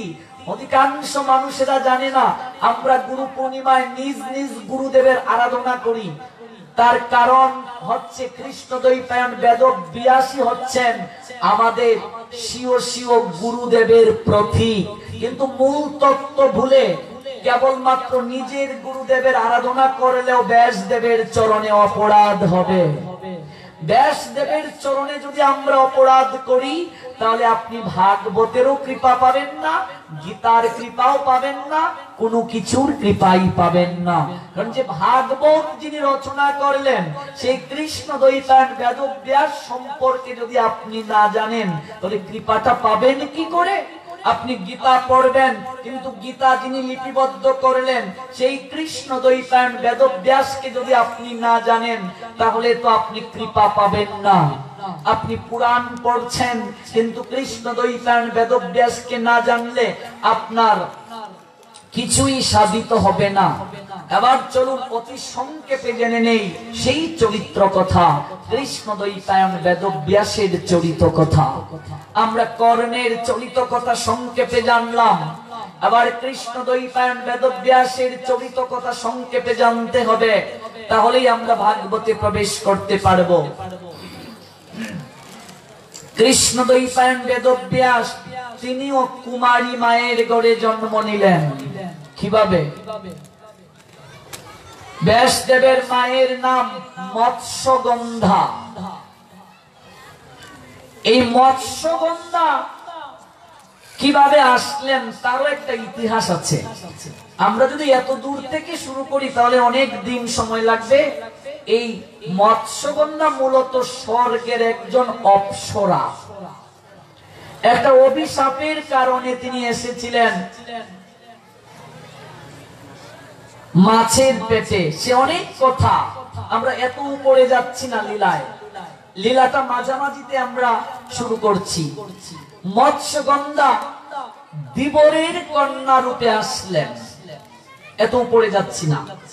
তার স্বর্গের অভিশাপ কি, স্বর্গে কোন দেবী ছিলেন, কি কারণে আসলেন, এগুলো বললেই আজকে গিয়ে আগামীকালও লাগবে, আমরা যাচ্ছি না। দিবরের কন্যা রূপে আসলেন, সারা শরীরে তার মাছের গন্ধ করে, সারা শরীরে মাছের গন্ধ করে সারা শরীরে। কোন পুরুষ তাকে ভালোবাসে না গো, শরীরে মাছের গন্ধ করে। নারী তার জীবনে যৌবন এসেছে, সেও তো চায় কোন পুরুষ আমাকে বিবাহ করুক, আমার পেটে একটা সন্তান আসুক, আমি বাৎসল্য প্রেমটাকে আস্বাদন করি, সন্তানকে স্তন পান করাই। এটা প্রত্যেক নারীর অবচেতন মনে একটা আকাঙ্ক্ষা থাকে। মৎস্যগন্ধার হৃদয়েও তো সেই আকাঙ্ক্ষা, আমার একটা সন্তান হোক, আমাকে মা বলে ডাকুক। কিন্তু কোন পুরুষ তাকে ভালোবাসে না, কোন পুরুষ তাকে গ্রহণ করতে চায় না। অপূর্ব সুন্দরী তিনি, এপার ওপার পারাপার করেন, যমুনা পারাপার করেন। একদিন পিতার কাছে বলেই ফেললেন, পিতাশ্রী আমারও তো ইচ্ছে হয় আমি মা হই, আমার একটা সন্তান হোক, আমাকে মা বলে ডাকো, বাৎসল্য প্রেমটাকে আস্বাদন করি। কিন্তু পিতাশ্রী আজ পর্যন্ত কোন পুরুষ আমাকে ভালোবাসে এই কথাটা বলল না, কোন পুরুষের অনুগ্রহের পাত্র হলাম না। পিতা আমার কি এই ইচ্ছে পূরণ হবে না? আমার কি এই দুঃখ নিরাময় হবে না? আমার শরীরে মাছের গন্ধ করে। মাছের গন্ধ কেন শরীরে করে, তার পিছনেও কিন্তু কারণ আছে। কেন শরীরে মাছের গন্ধ করে? এবার পিতা বলছেন, পুত্রী আমি তোমার পিতা। তুমি দেখিয়ে দিলে পিতার সঙ্গে কন্যার সম্পর্ক কেমন হওয়া প্রয়োজন। দেখো, আজ থেকে 5000 বছর আগের নারী বন্ধুর মতো সম্পর্ক বাবার সঙ্গে। দেখিয়ে দিলেন মৎস্যগন্ধা, প্রত্যেকটা নারী, প্রত্যেকটা মেয়ের বাবা মার সঙ্গে এমনই সম্পর্ক হওয়া উচিত, তাহলে সেই সন্তান কখনো বিপদগামী হবে না। এরকমই সম্পর্ক হওয়া উচিত মা বাবার সঙ্গে, বন্ধুর মতো সম্পর্ক হওয়া উচিত। কারণ বয়স সন্ধিকালে অনেক কিছুই সন্তানেরা বুঝে না। এই সময় যদি পিতামাতার সঙ্গে সম্পর্কটা বন্ধুত্বের না হয়, সন্তান যে কোনো মুহূর্তে বিপদগামী হয়ে যেতে পারে। এটা খুবই অভাব আমাদের সমাজে।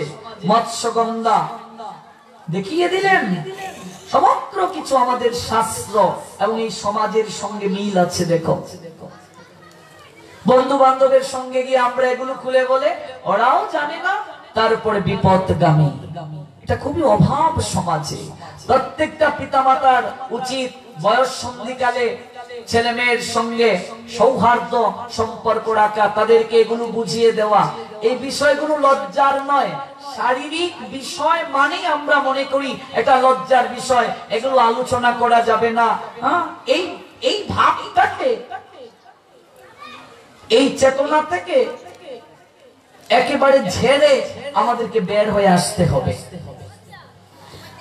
আজকাল সরকার, এই কদিন আগের নিউজ, সরকারও এখন ভাবছে বিভিন্ন মহল থেকে বুদ্ধিজীবীদেরকে নিয়ে যে এই পাঠ্য পুস্তকের মাঝে এই বিষয়গুলোকে তুলে ধরার জন্য।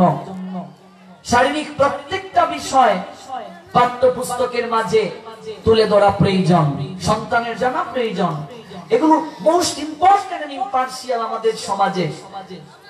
যার কারণে আজকাল ছেলে মেয়েরা ইউটিউব থেকে চরিত্রকে একেবারে ভ্রষ্ট করে ফেলছে। উপযুক্ত জ্ঞান না থাকার কারণে, উপযুক্ত জ্ঞান হয় নাই, প্রযুক্তি আমাদেরকে একেবারে বিপদে নিয়ে যাচ্ছে, একেবারে বিপদে নিয়ে যাচ্ছে। কারণ ইউটিউব এমন একটা বিষয়, প্রযুক্তি এখন এমন একটা বিষয়, আপনি যা চাইবেন আপনার সামনে তাই তারা হাজির করে দিচ্ছে। আর কখন কোনটা প্রয়োজন, ও সময়ে যদি কোনো কিছু চাও তাহলে তো ভ্রষ্ট হবেই। একটা ফল যদি পাকার পূর্বেই গাছ থেকে পড়ে যায় তাহলে তো সেই ফল অপরিপক্ক, আর অপরিপক্ক ফল মিষ্ট হবে না, পচা থাকবে। এই জন্য সবকিছুর একটা সময় আছে। এই বিষয়গুলো জানবো কোথায়? গুরুদেবের কাছ থেকে, শিক্ষা গুরুর কাছ থেকে। এই জন্য প্রত্যেকের জীবনে একজন গার্ডিয়ান প্রয়োজন, একটা গাইডলাইন থাকতে হবে। ওস্তাদ, আপনি গাড়ি চালাতে গেলে ওস্তাদ প্রয়োজন, সবকিছু শিখতে গেলে একটা ওস্তাদ কিংবা শিক্ষক প্রয়োজন। পারমার্থিক ক্ষেত্রেও তাই, সমস্ত ক্ষেত্রে তাই। পিতা বললেন, পুত্রী আমি তোমার দুঃখটা বুঝি পুত্রী, কিন্তু আমি তো পিতা, আমি তোমাকে একটা পরামর্শ দিতে পারি। এই জগতে সাধুর যদি কৃপা হয়ে যায়, বৈষ্ণবের যদি কৃপা হয়, কোন ঋষির যদি কৃপা হয়, অসাধ্য সাধিত হয়ে যায় পুত্রী, তুমি তো যমুনা পারাপার করো পুত্রী। যদি কোন ঋষি কিংবা মুনিবর এদিকে যমুনা পারাপারে আসেন, আর তার কাছে যদি তুমি তোমার হৃদয়ের ইচ্ছাটাকে খুলে বলতে পারো, তার যদি অনুগ্রহ লাভ করতে পারো, তাহলে তোমার হৃদয়ের ইচ্ছা পূরণ হয়ে যেতে পারে। কারণ জগতে সাধুর কৃপা হলে অসাধ্য সাধিত হয়ে যায় পুত্রী। আমি পিতা হিসেবে কেবল তোমাকে সেই পরামর্শটা দিতে পারি। প্রণাম নিবেদন করলেন পিতার চরণে। কুন্তী কি করলেন? পিতা মাতাকে জানালেন না, নদীর জলে ভাসিয়ে দিলেন সন্তানটাকে,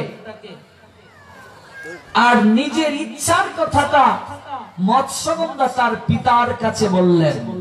পার্থক্য দেখো কোন জায়গায়। অত্যন্ত আজকের আলোচনা অত্যন্ত তত্ত্বমূলক আলোচনা। এই জন্য রসিক জন ছাড়া বুঝবে না, বুঝিবে রসিক জন, না বুঝিবে মূঢ়। শাস্ত্র বলে দিয়েছেন এই রসজগতের কথা, তত্ত্ব কথা মহাপ্রভু বলেন সবার কাছে বলিও না। 4 প্রকার ব্যক্তি কেবল মহাপ্রভুর অন্তরঙ্গ হয়েছিল। 4 প্রকারও নয়, 3.5 জন, আরেকজন অর্ধেক মাত্র। এককে রায় রামানন্দ, 2 স্বরূপ দামোদর, 3 সিকি মাহিতি, আর অর্ধেক মাধবী লতা। এই 3.5 জন মহাপ্রভুর অন্তরঙ্গ ভক্ত। কোটি কোটি ভক্তের মাঝে এই 4 জনের মাঝে 3.5 জন, একজন অর্ধেক আর একজন পূর্ণভাবে।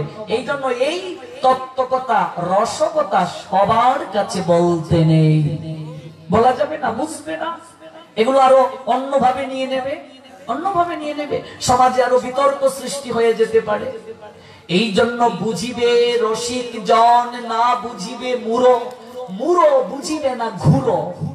কি সুন্দর শাস্ত্র বুঝিয়ে দিলেন। মূঢ় ব্যক্তি ওই গুরুতম কথা বুঝবে না। এই জন্য আপনারা রসজ্ঞ মানুষ, আপনাদের কাছে বলছি। আপনারা তত্ত্ব জানতে আগ্রহী, আপনাদের কাছে বলছি।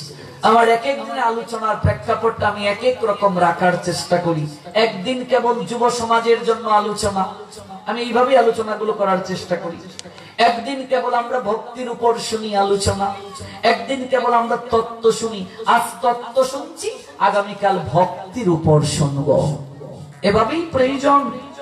এই জন্য দেখবে আমার আলোচনাতে যুব সমাজের অভাব হয় না। ঠিক বলছি তো? প্রত্যেক ক্ষেত্রেই প্রয়োজন, প্রত্যেকটা ক্ষেত্রে আলোচনা এইভাবে প্রয়োজন। প্রণাম নিবেদন করলেন পিতাকে, প্রণাম দিয়ে পিতার পরামর্শটা হৃদয়ে গেঁথে নিলেন। যমুনা পারাপার করে প্রত্যেক দিন হৃদয়ে মাঝে ভাবেন আমার কবে সেই দিনটা হবে যদি কোনো ঋষি কিংবা মুনিবর আমার এই নৌকাতে আরোহণ করতে আসেন, আর তার কৃপায় আমার হৃদয়ের ইচ্ছেটা পূরণ হবে। বারবার প্রার্থনা করেন যমুনা দেবীর কাছে, ভগবানের কাছে। ভগবান বিষ্ণু, কবে তুমি আমার সেই ইচ্ছে পূরণ করবে? মুখং করুতি বাচালং পঙ্গুং লঙ্ঘয়তে গিরিম যৎ কৃপা তমহং বন্দে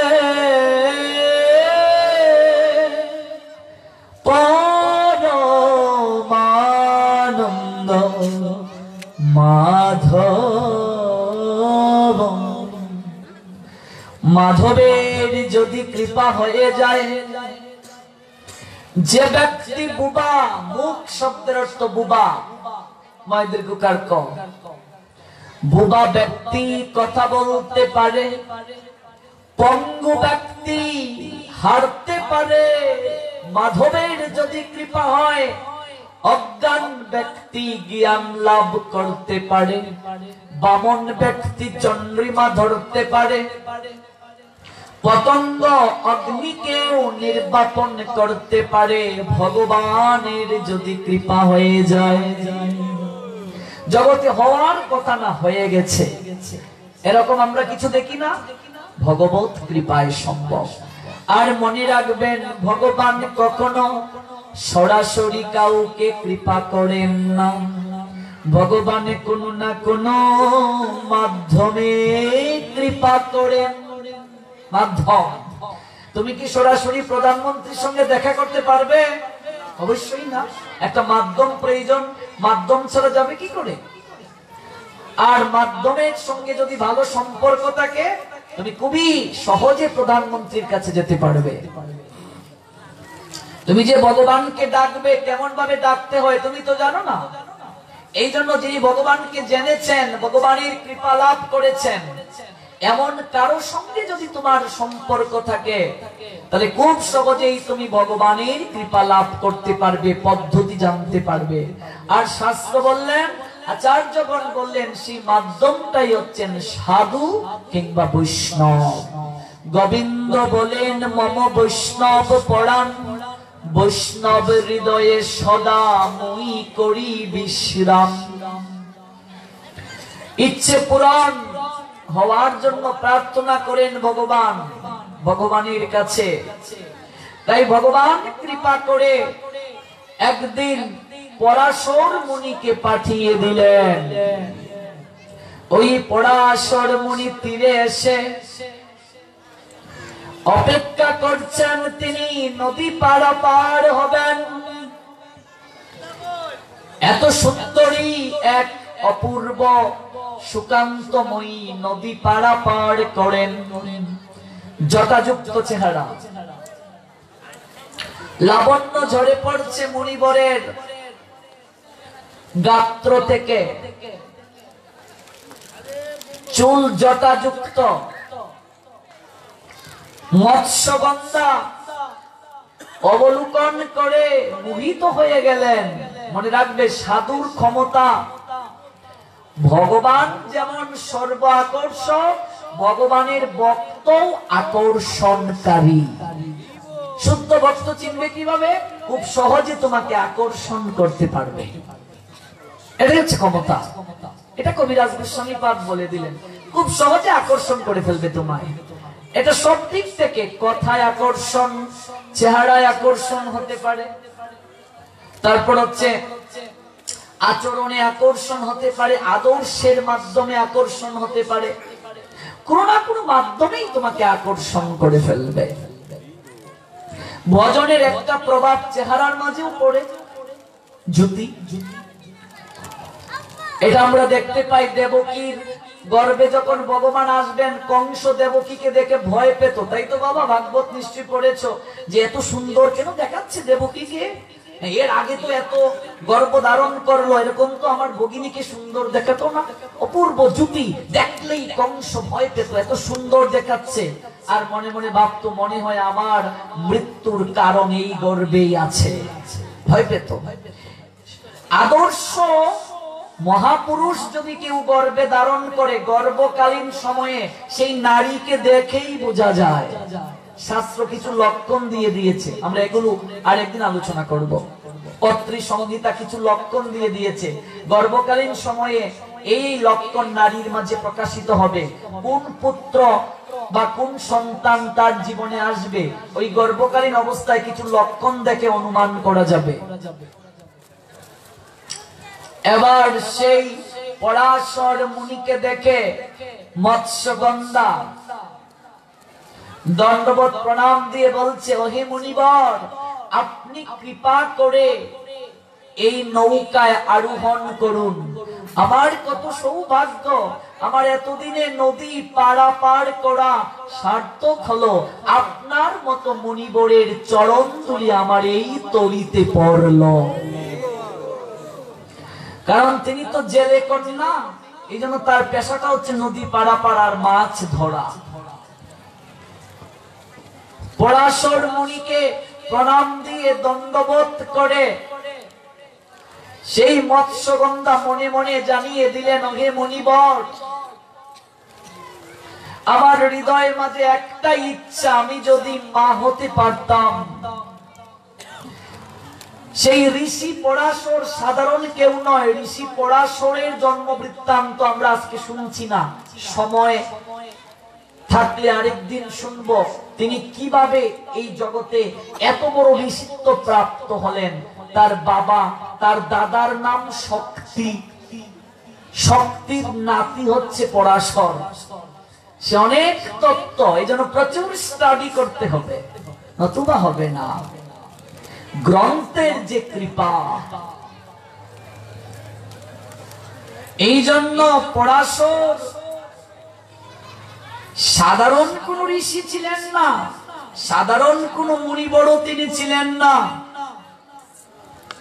মৎস্যগন্ধা যখন হৃদয়ের ইচ্ছে পোষণ করলেন, আমি মা হতে চাই, প্রার্থনা করলেন, সঙ্গে সঙ্গে পরাশর মুনি সেই প্রার্থনাটাকে অনুভব করে আশীর্বাদ করলেন।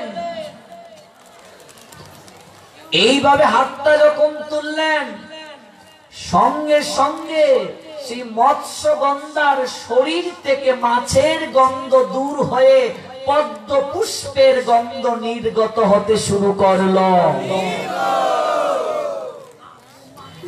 প্রথম লক্ষণ শাস্ত্র জানিয়ে দিলেন, কেউ যদি শুদ্ধ ভক্তের সাহচর্যে আসে, তার প্রথম লক্ষণ কি?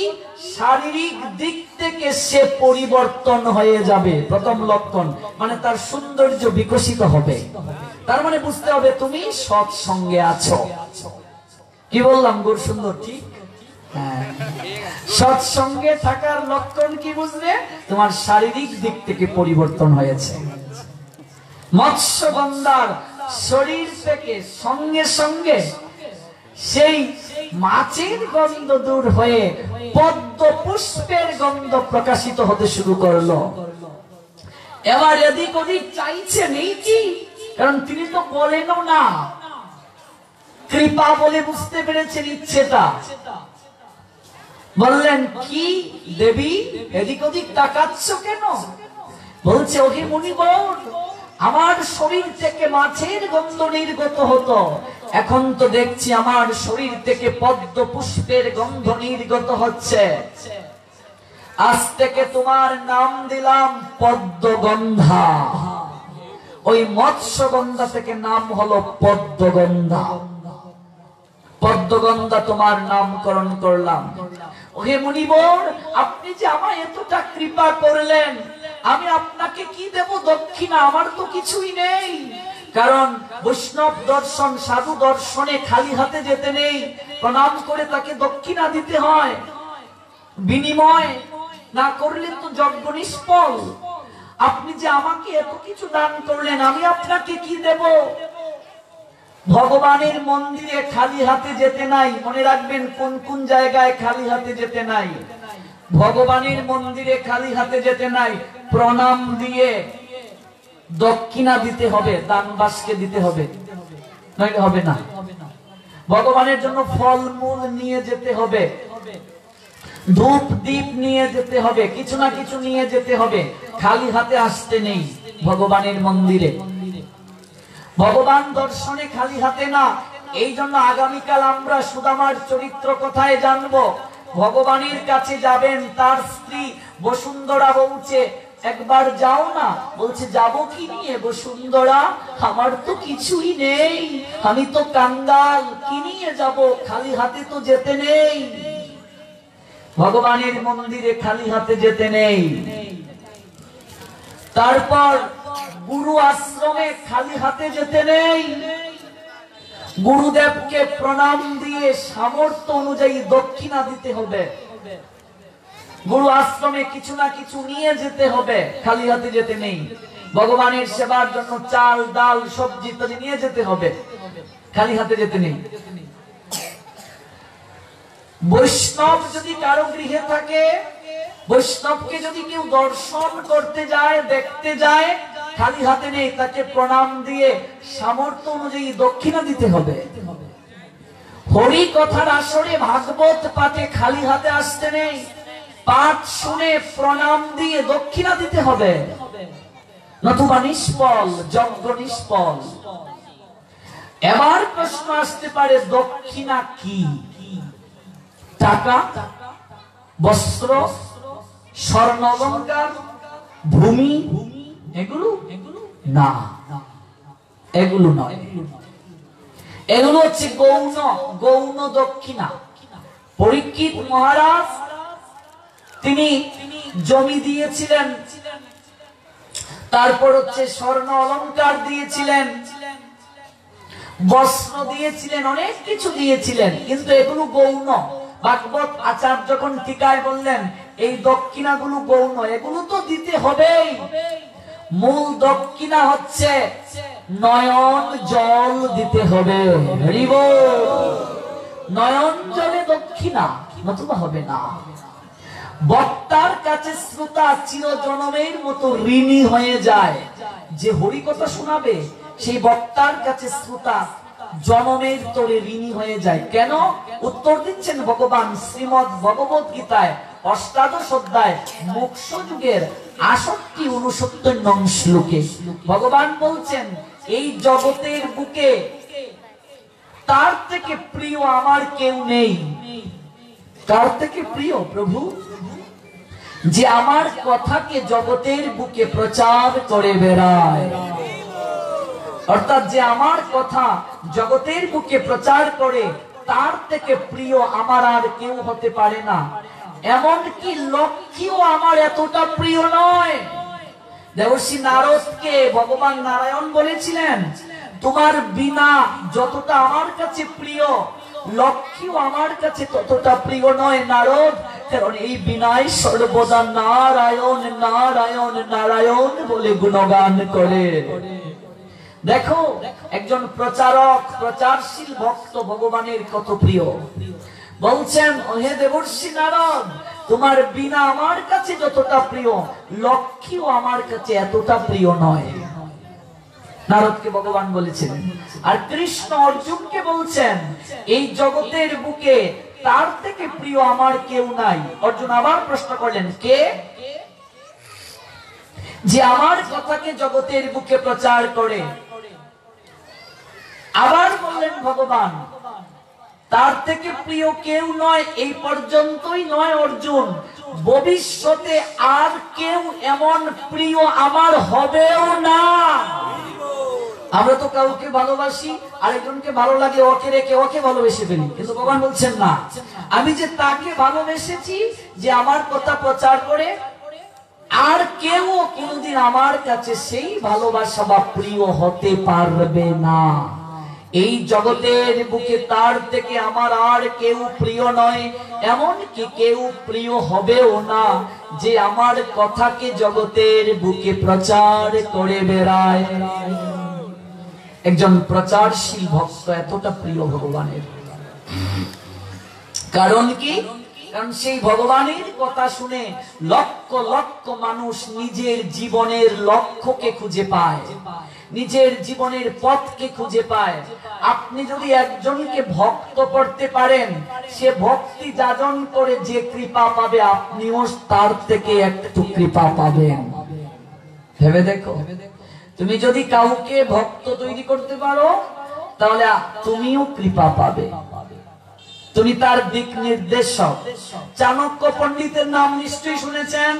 চাণক্য পণ্ডিত বলছেন, এই জগতের বুকে তার ঋণ কোনদিন শোধ করা যাবে না পৃথিবীর কোন সম্পদ দ্বারা। কার ঋণ? যে তোমাকে একটা অক্ষর হলেও জ্ঞান দান করে। শিক্ষক, শিক্ষক। আর একজন প্রচারক হচ্ছেন শিক্ষা গুরু। তিনি আমাদেরকে জীবনের প্রকৃত উদ্দেশ্য কি সেই পথটাকে শিক্ষা দেন।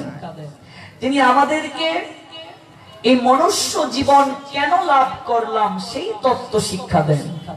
কাজে তার ঋণ শোধ হবে না। ভাগবত জানিয়ে দিলেন, যার কাছে অর্থ থাকবে না, মন্দিরে এসেছে, সে কি করবে? নয়ন জলে দক্ষিণা দেবে।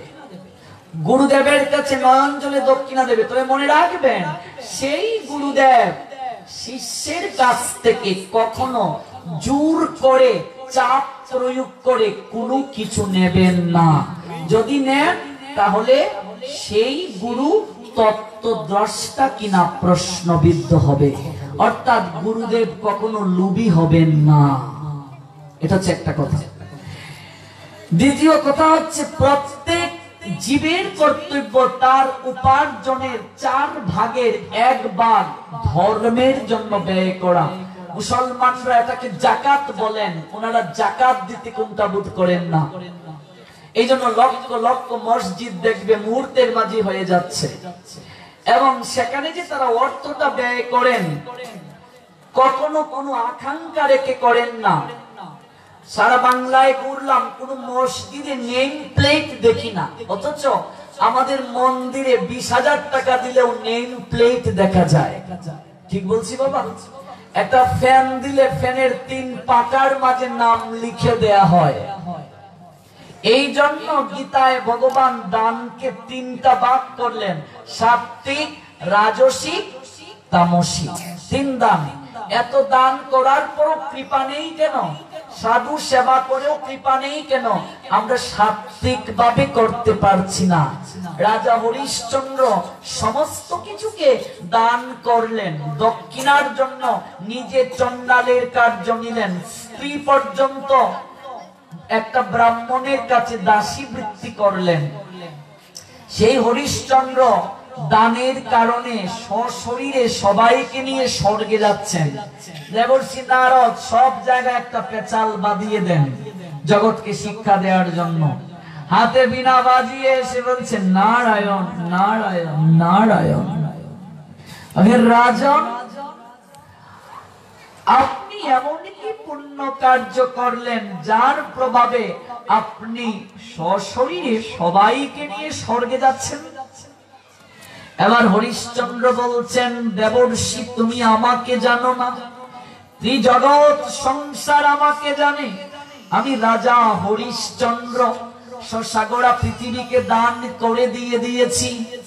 দক্ষিণার টাকার জন্য নিজে চণ্ডালের কার্য নিয়েছি।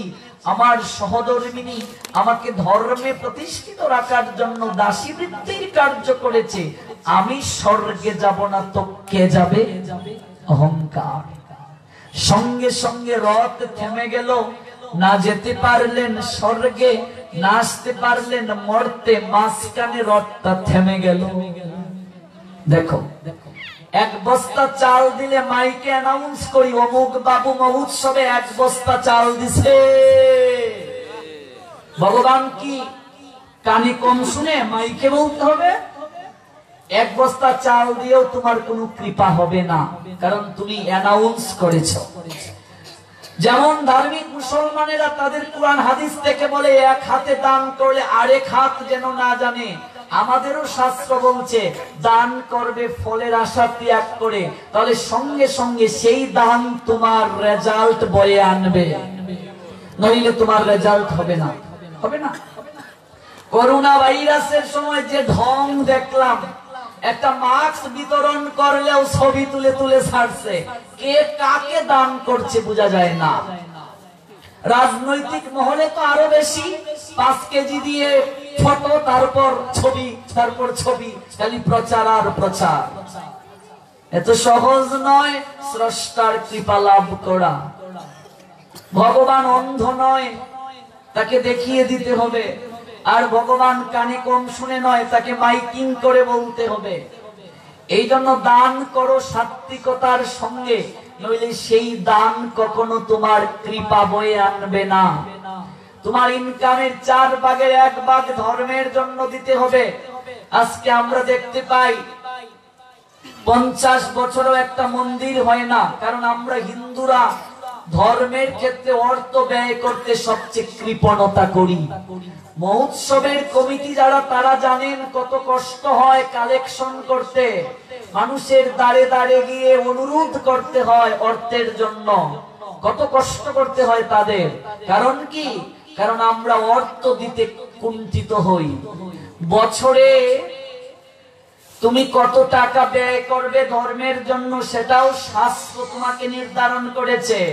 মাসে কত টাকা ব্যয় করবে সেটাও শাস্ত্র নির্ধারণ করেছে। তোমার ইনকামের 4 ভাগের 1 ভাগ ধর্মের জন্য ব্যয় করতে হবে। তোমার ইনকাম যদি 100 টাকা হয়, 25 টাকা ধর্মের জন্য ব্যয় করবে, নইলে এই অর্থই তোমার জীবনে দুঃখের কারণ হয়ে দাঁড়াবে।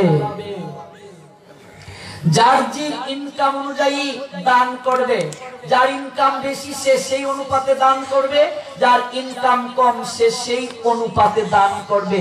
দানটা হবে শাস্ত্র অনুযায়ী, ইনকাম অনুযায়ী। সবচেয়ে বাস্তব, অপ্রিয় হলেও সত্য কথাটা আপনারা কষ্ট পেতে পারেন। ভগবানের মন্দিরে গিয়ে আমরা ভগবানের কাছে 2 হাত তুলে লক্ষ লক্ষ টাকার জিনিস প্রার্থনা করি, ঠাকুর আমাকে ওই দাও ওই দাও। আর ভগবানকে প্রণাম দিয়ে দক্ষিণা দেওয়ার সময়, দান বাসকে দেওয়ার সময় আমরা মানিব্যাগে সবচেয়ে খুচরা টাকাটা খুঁজি। ভুল বলছি? 2 টাকার নোট আছে কিনা, 2 টাকা সিকি আছে কিনা, 5 টাকা সিকি আছে কিনা ভগবানকে দেওয়ার জন্য। এই হচ্ছে আমাদের মনোবৃত্তি। ভগবানের উৎসবের জন্য যদি কালেকশন করতে যায় তাহলে মুখ একেবারে কালো হয়ে যায়। অথচ ভাবা উচিত ভগবানকে দিচ্ছ তুমি এই টাকাটা, তবে মনে রাখতে হবে ওই টাকা যদি ভগবানের নাম করে এনে ভগবানের জন্য না ব্যয় করে নিজের ব্যাংক ব্যালেন্স আর নিজের পেটায়নমতে ব্যবহার করি তাহলে ডান্ডার বাড়ি একটাও মিস পড়বে না। মনে রাখবে, এত সহজ নয়, সব ক্ষেত্রে সচেতন থাকতে হবে। সাধুরা অর্থ যদি ভগবানের জন্য ব্যয় না করে, সাধুরা যদি সেই অর্থ দিয়ে মদ, সিগারেট, গাঁজা খায়, অনেক সাধুকেও দেখা যায় ওই খাজা বাবার আসরে গিয়ে গাঁজা টিপে।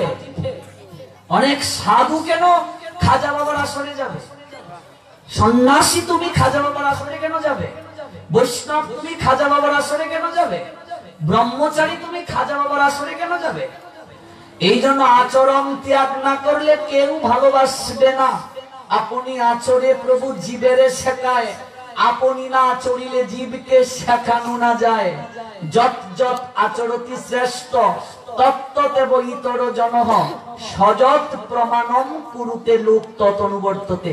সাধু তুমি, তোমাকে কেন তাসের আড্ডায় পাওয়া যাবে? ভগবানের মন্দিরে কেন তাস খেলা হবে? ডান্ডার বাড়ি মিস করবে না। এত সহজ নয় ধর্ম পালন। গতকাল কথাটা বলছিলাম, ভগবানের মন্দিরে আসি আমরা শুদ্ধতার জন্য, ওই জায়গাটাও যদি পরিশুদ্ধ না থাকে কোথায় গিয়ে শুদ্ধতার জন্য প্রার্থনা করবে? এই জন্য যা করতে হবে আঙ্গিনার সব বাহিরে, নতুবা অপরাধ হবে। শুদ্ধতা থাকতে হবে, পবিত্রতা থাকতে হবে। প্রত্যেকটা মন্দিরে, সারা বাংলায় ঘুরি, গাজার গন্ধে মন্দিরে যাওয়া যায় না। এমন অনেক মন্দিরে আমি গিয়েছি, গাজার গন্ধে মন্দিরে যাওয়া যায় না। যাবেন কোথায়? রাজসিকতা, তামসিকতায় ভরে গেছে সমাজ। এই জন্য সাধু যে অর্থ আনবে, এই অর্থ সৎ এবং কল্যাণে ব্যয় করতে হবে। সেই অর্থ ভগবানের সেবায় ব্যয় করতে হবে। ভগবানের সেবায় ব্যয় করে নিজে গ্রহণ করবে। তা যদি না করে সেই সাধুকেও শাস্তি পেতে হবে, কেউ রক্ষা পাবে না। আইন সবার জন্য সমান, সাধুর জন্য, সংসারীর জন্য, সবার জন্য সমান, আলাদা নয়। এই জন্য ভগবানের ক্ষেত্রে অর্থ ব্যয় করতে যেন আমাদের কৃপণতা না থাকে। ভাগবত আমাদেরকে বলে দিয়েছেন, ধর্মের জন্য যদি কেউ অর্থ ব্যয় করে সেই অর্থ কখনো কমবে না, 3 গুণ বেড়ে যাবে। কয় গুণ বাড়বে? 3 গুণ বাড়বে। ধর্মের জন্য অর্থ ব্যয় করলে কমবে না, অর্থ বেড়ে যাবে। এই বিশ্বাসটা যদি সনাতনীদের থাকতো, এখানে রাজমহল হতো, মন্দির, রাজমহল। 62 বছরে আমরা এখনো ভালো কিছু দেখতে পারছি না। কারণ কি? কারণ আমরা সদিচ্ছা পোষণ করছি না। এজন্য প্রত্যেককেই বিনীত অনুরোধ করব, মন্দিরের নিত্য সেবার জন্য এগিয়ে আসুন। মন্দির নির্মাণে একটা অংশ ব্যয় করুন। আপনি থাকবেন না, আমি থাকবো না, কেউ থাকবে না, কিন্তু যুগ থেকে যুগান্তরে এখানে রাধা গোবিন্দ পূজিত হবেন। এই কমিটি থাকবে না, একদিন মরবে। আমি আলোচক মরব, নতুন কেউ আসবে, কিন্তু এই রাধা গোবিন্দ যুগ থেকে যুগান্তর থাকবে।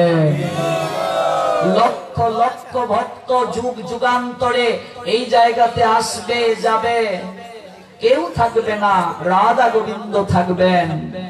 এই জন্য প্রাণ খুলে মন্দির নির্মাণে এগিয়ে আসুন, একটা অর্থ ব্যয় করুন। ভগবানের সেবার জন্য অর্থ ব্যয় করুন। আমরা সাধুরা আসলে তো মন্দিরে থাকতে পারি না, পরিবেশ নাই, গৃহস্থ ভক্তদের বাড়িতে থাকতে হয়।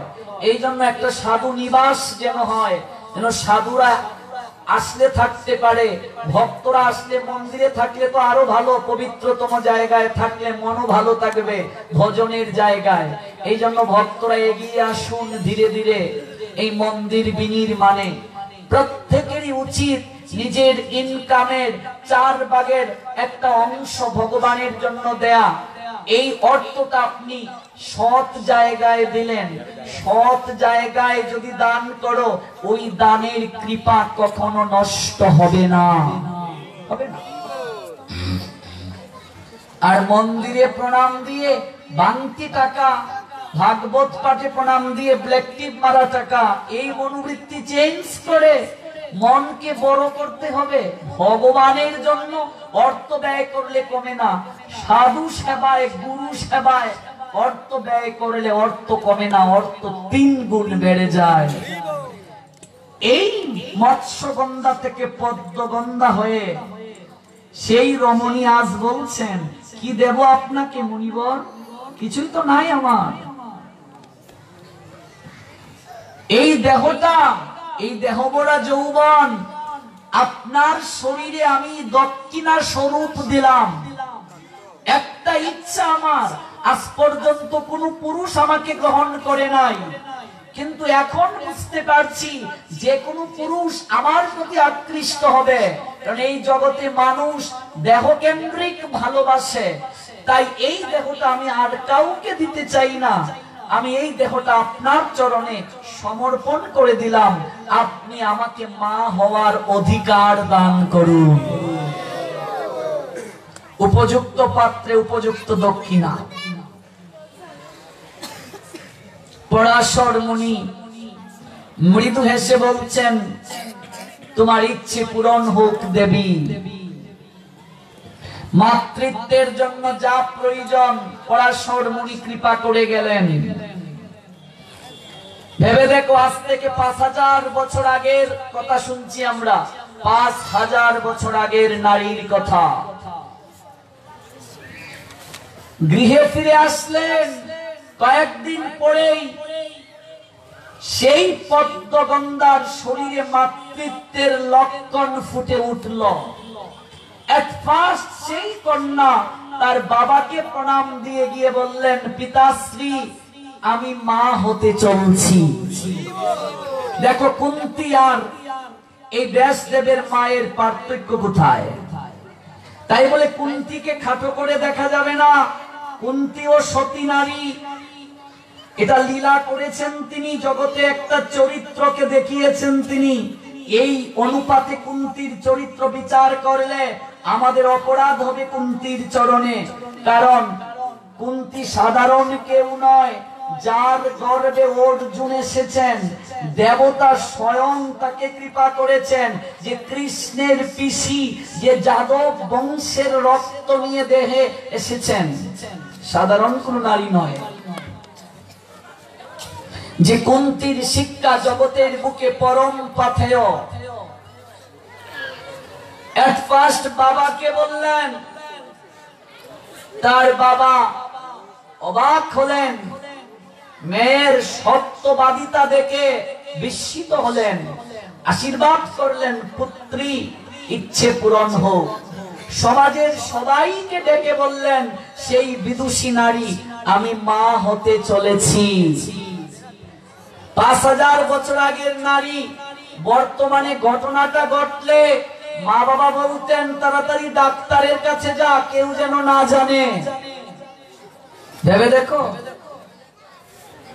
ধর্ম শুধু পড়লে হবে না, শিক্ষাটা নিতে হবে। কি শিক্ষা নিলে? আজকের আলোচনা থেকে আমি ঠাকুর ঘরে 2 ঘন্টা সময় কাটাই, আমার কথা বলি, আপনাদের না।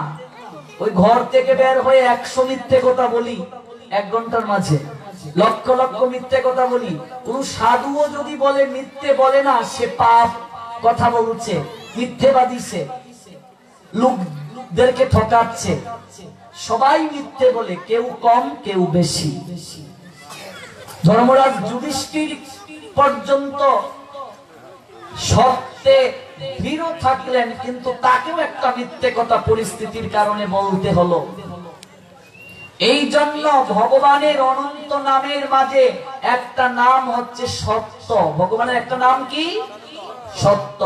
সত্যের মাঝে ভগবান থাকেন। দেখো শাস্ত্র কি বলল, এগুলো আমার মতো দুরাচারী লক্ষ জন্মেও পালন করতে পারবো কিনা সন্দেহ। আপনাদের কথা বলছি না। এই জিহ্বা দ্বারা একটা মিথ্যে কথা বললে শাস্ত্র বলছেন সঙ্গে সঙ্গে আমাদের দেহটা অশুদ্ধ হয়ে যায়। একটা মিথ্যে বলে 3 দিন না খেয়ে সূর্যকে দর্শন করে প্রায়শ্চিত্ত করতে হয়। ভেবে দেখো কত মিথ্যে বলি,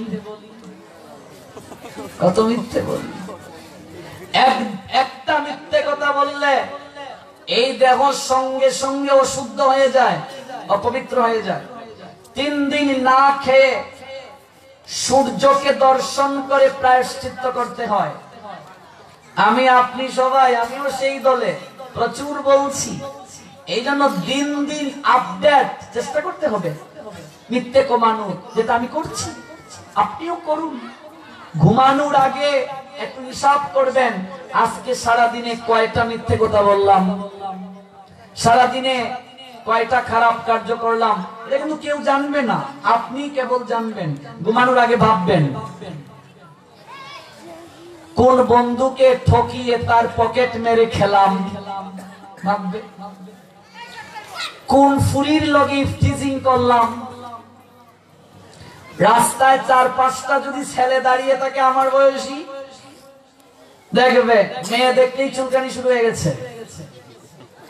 উকি মেরে যদি কেহ, আবার কিছু মেয়েও আছে তারাও চুলকানির সিস্টেম করে, উকি মেরে যদি কেউ শীষ দিয়ে যায়, সখী বুঝে নিস সে তোর ভালোবাসা চায়। মেয়েদেরকে সম্মান করতে শিখো। 4-5টা ছেলে দাঁড়িয়ে থাকলে বলবে দোস্ত দেখ তো মালটা কেমন যাচ্ছে। ভাষা চেঞ্জ করতে হবে। অন্যের বোন তোমার কাছে মাল, আর তোমার বোন কলিজার টুকরা। দৃষ্টিভঙ্গি পরিবর্তন করো, সমাজ পরিবর্তন হয়ে যাবে।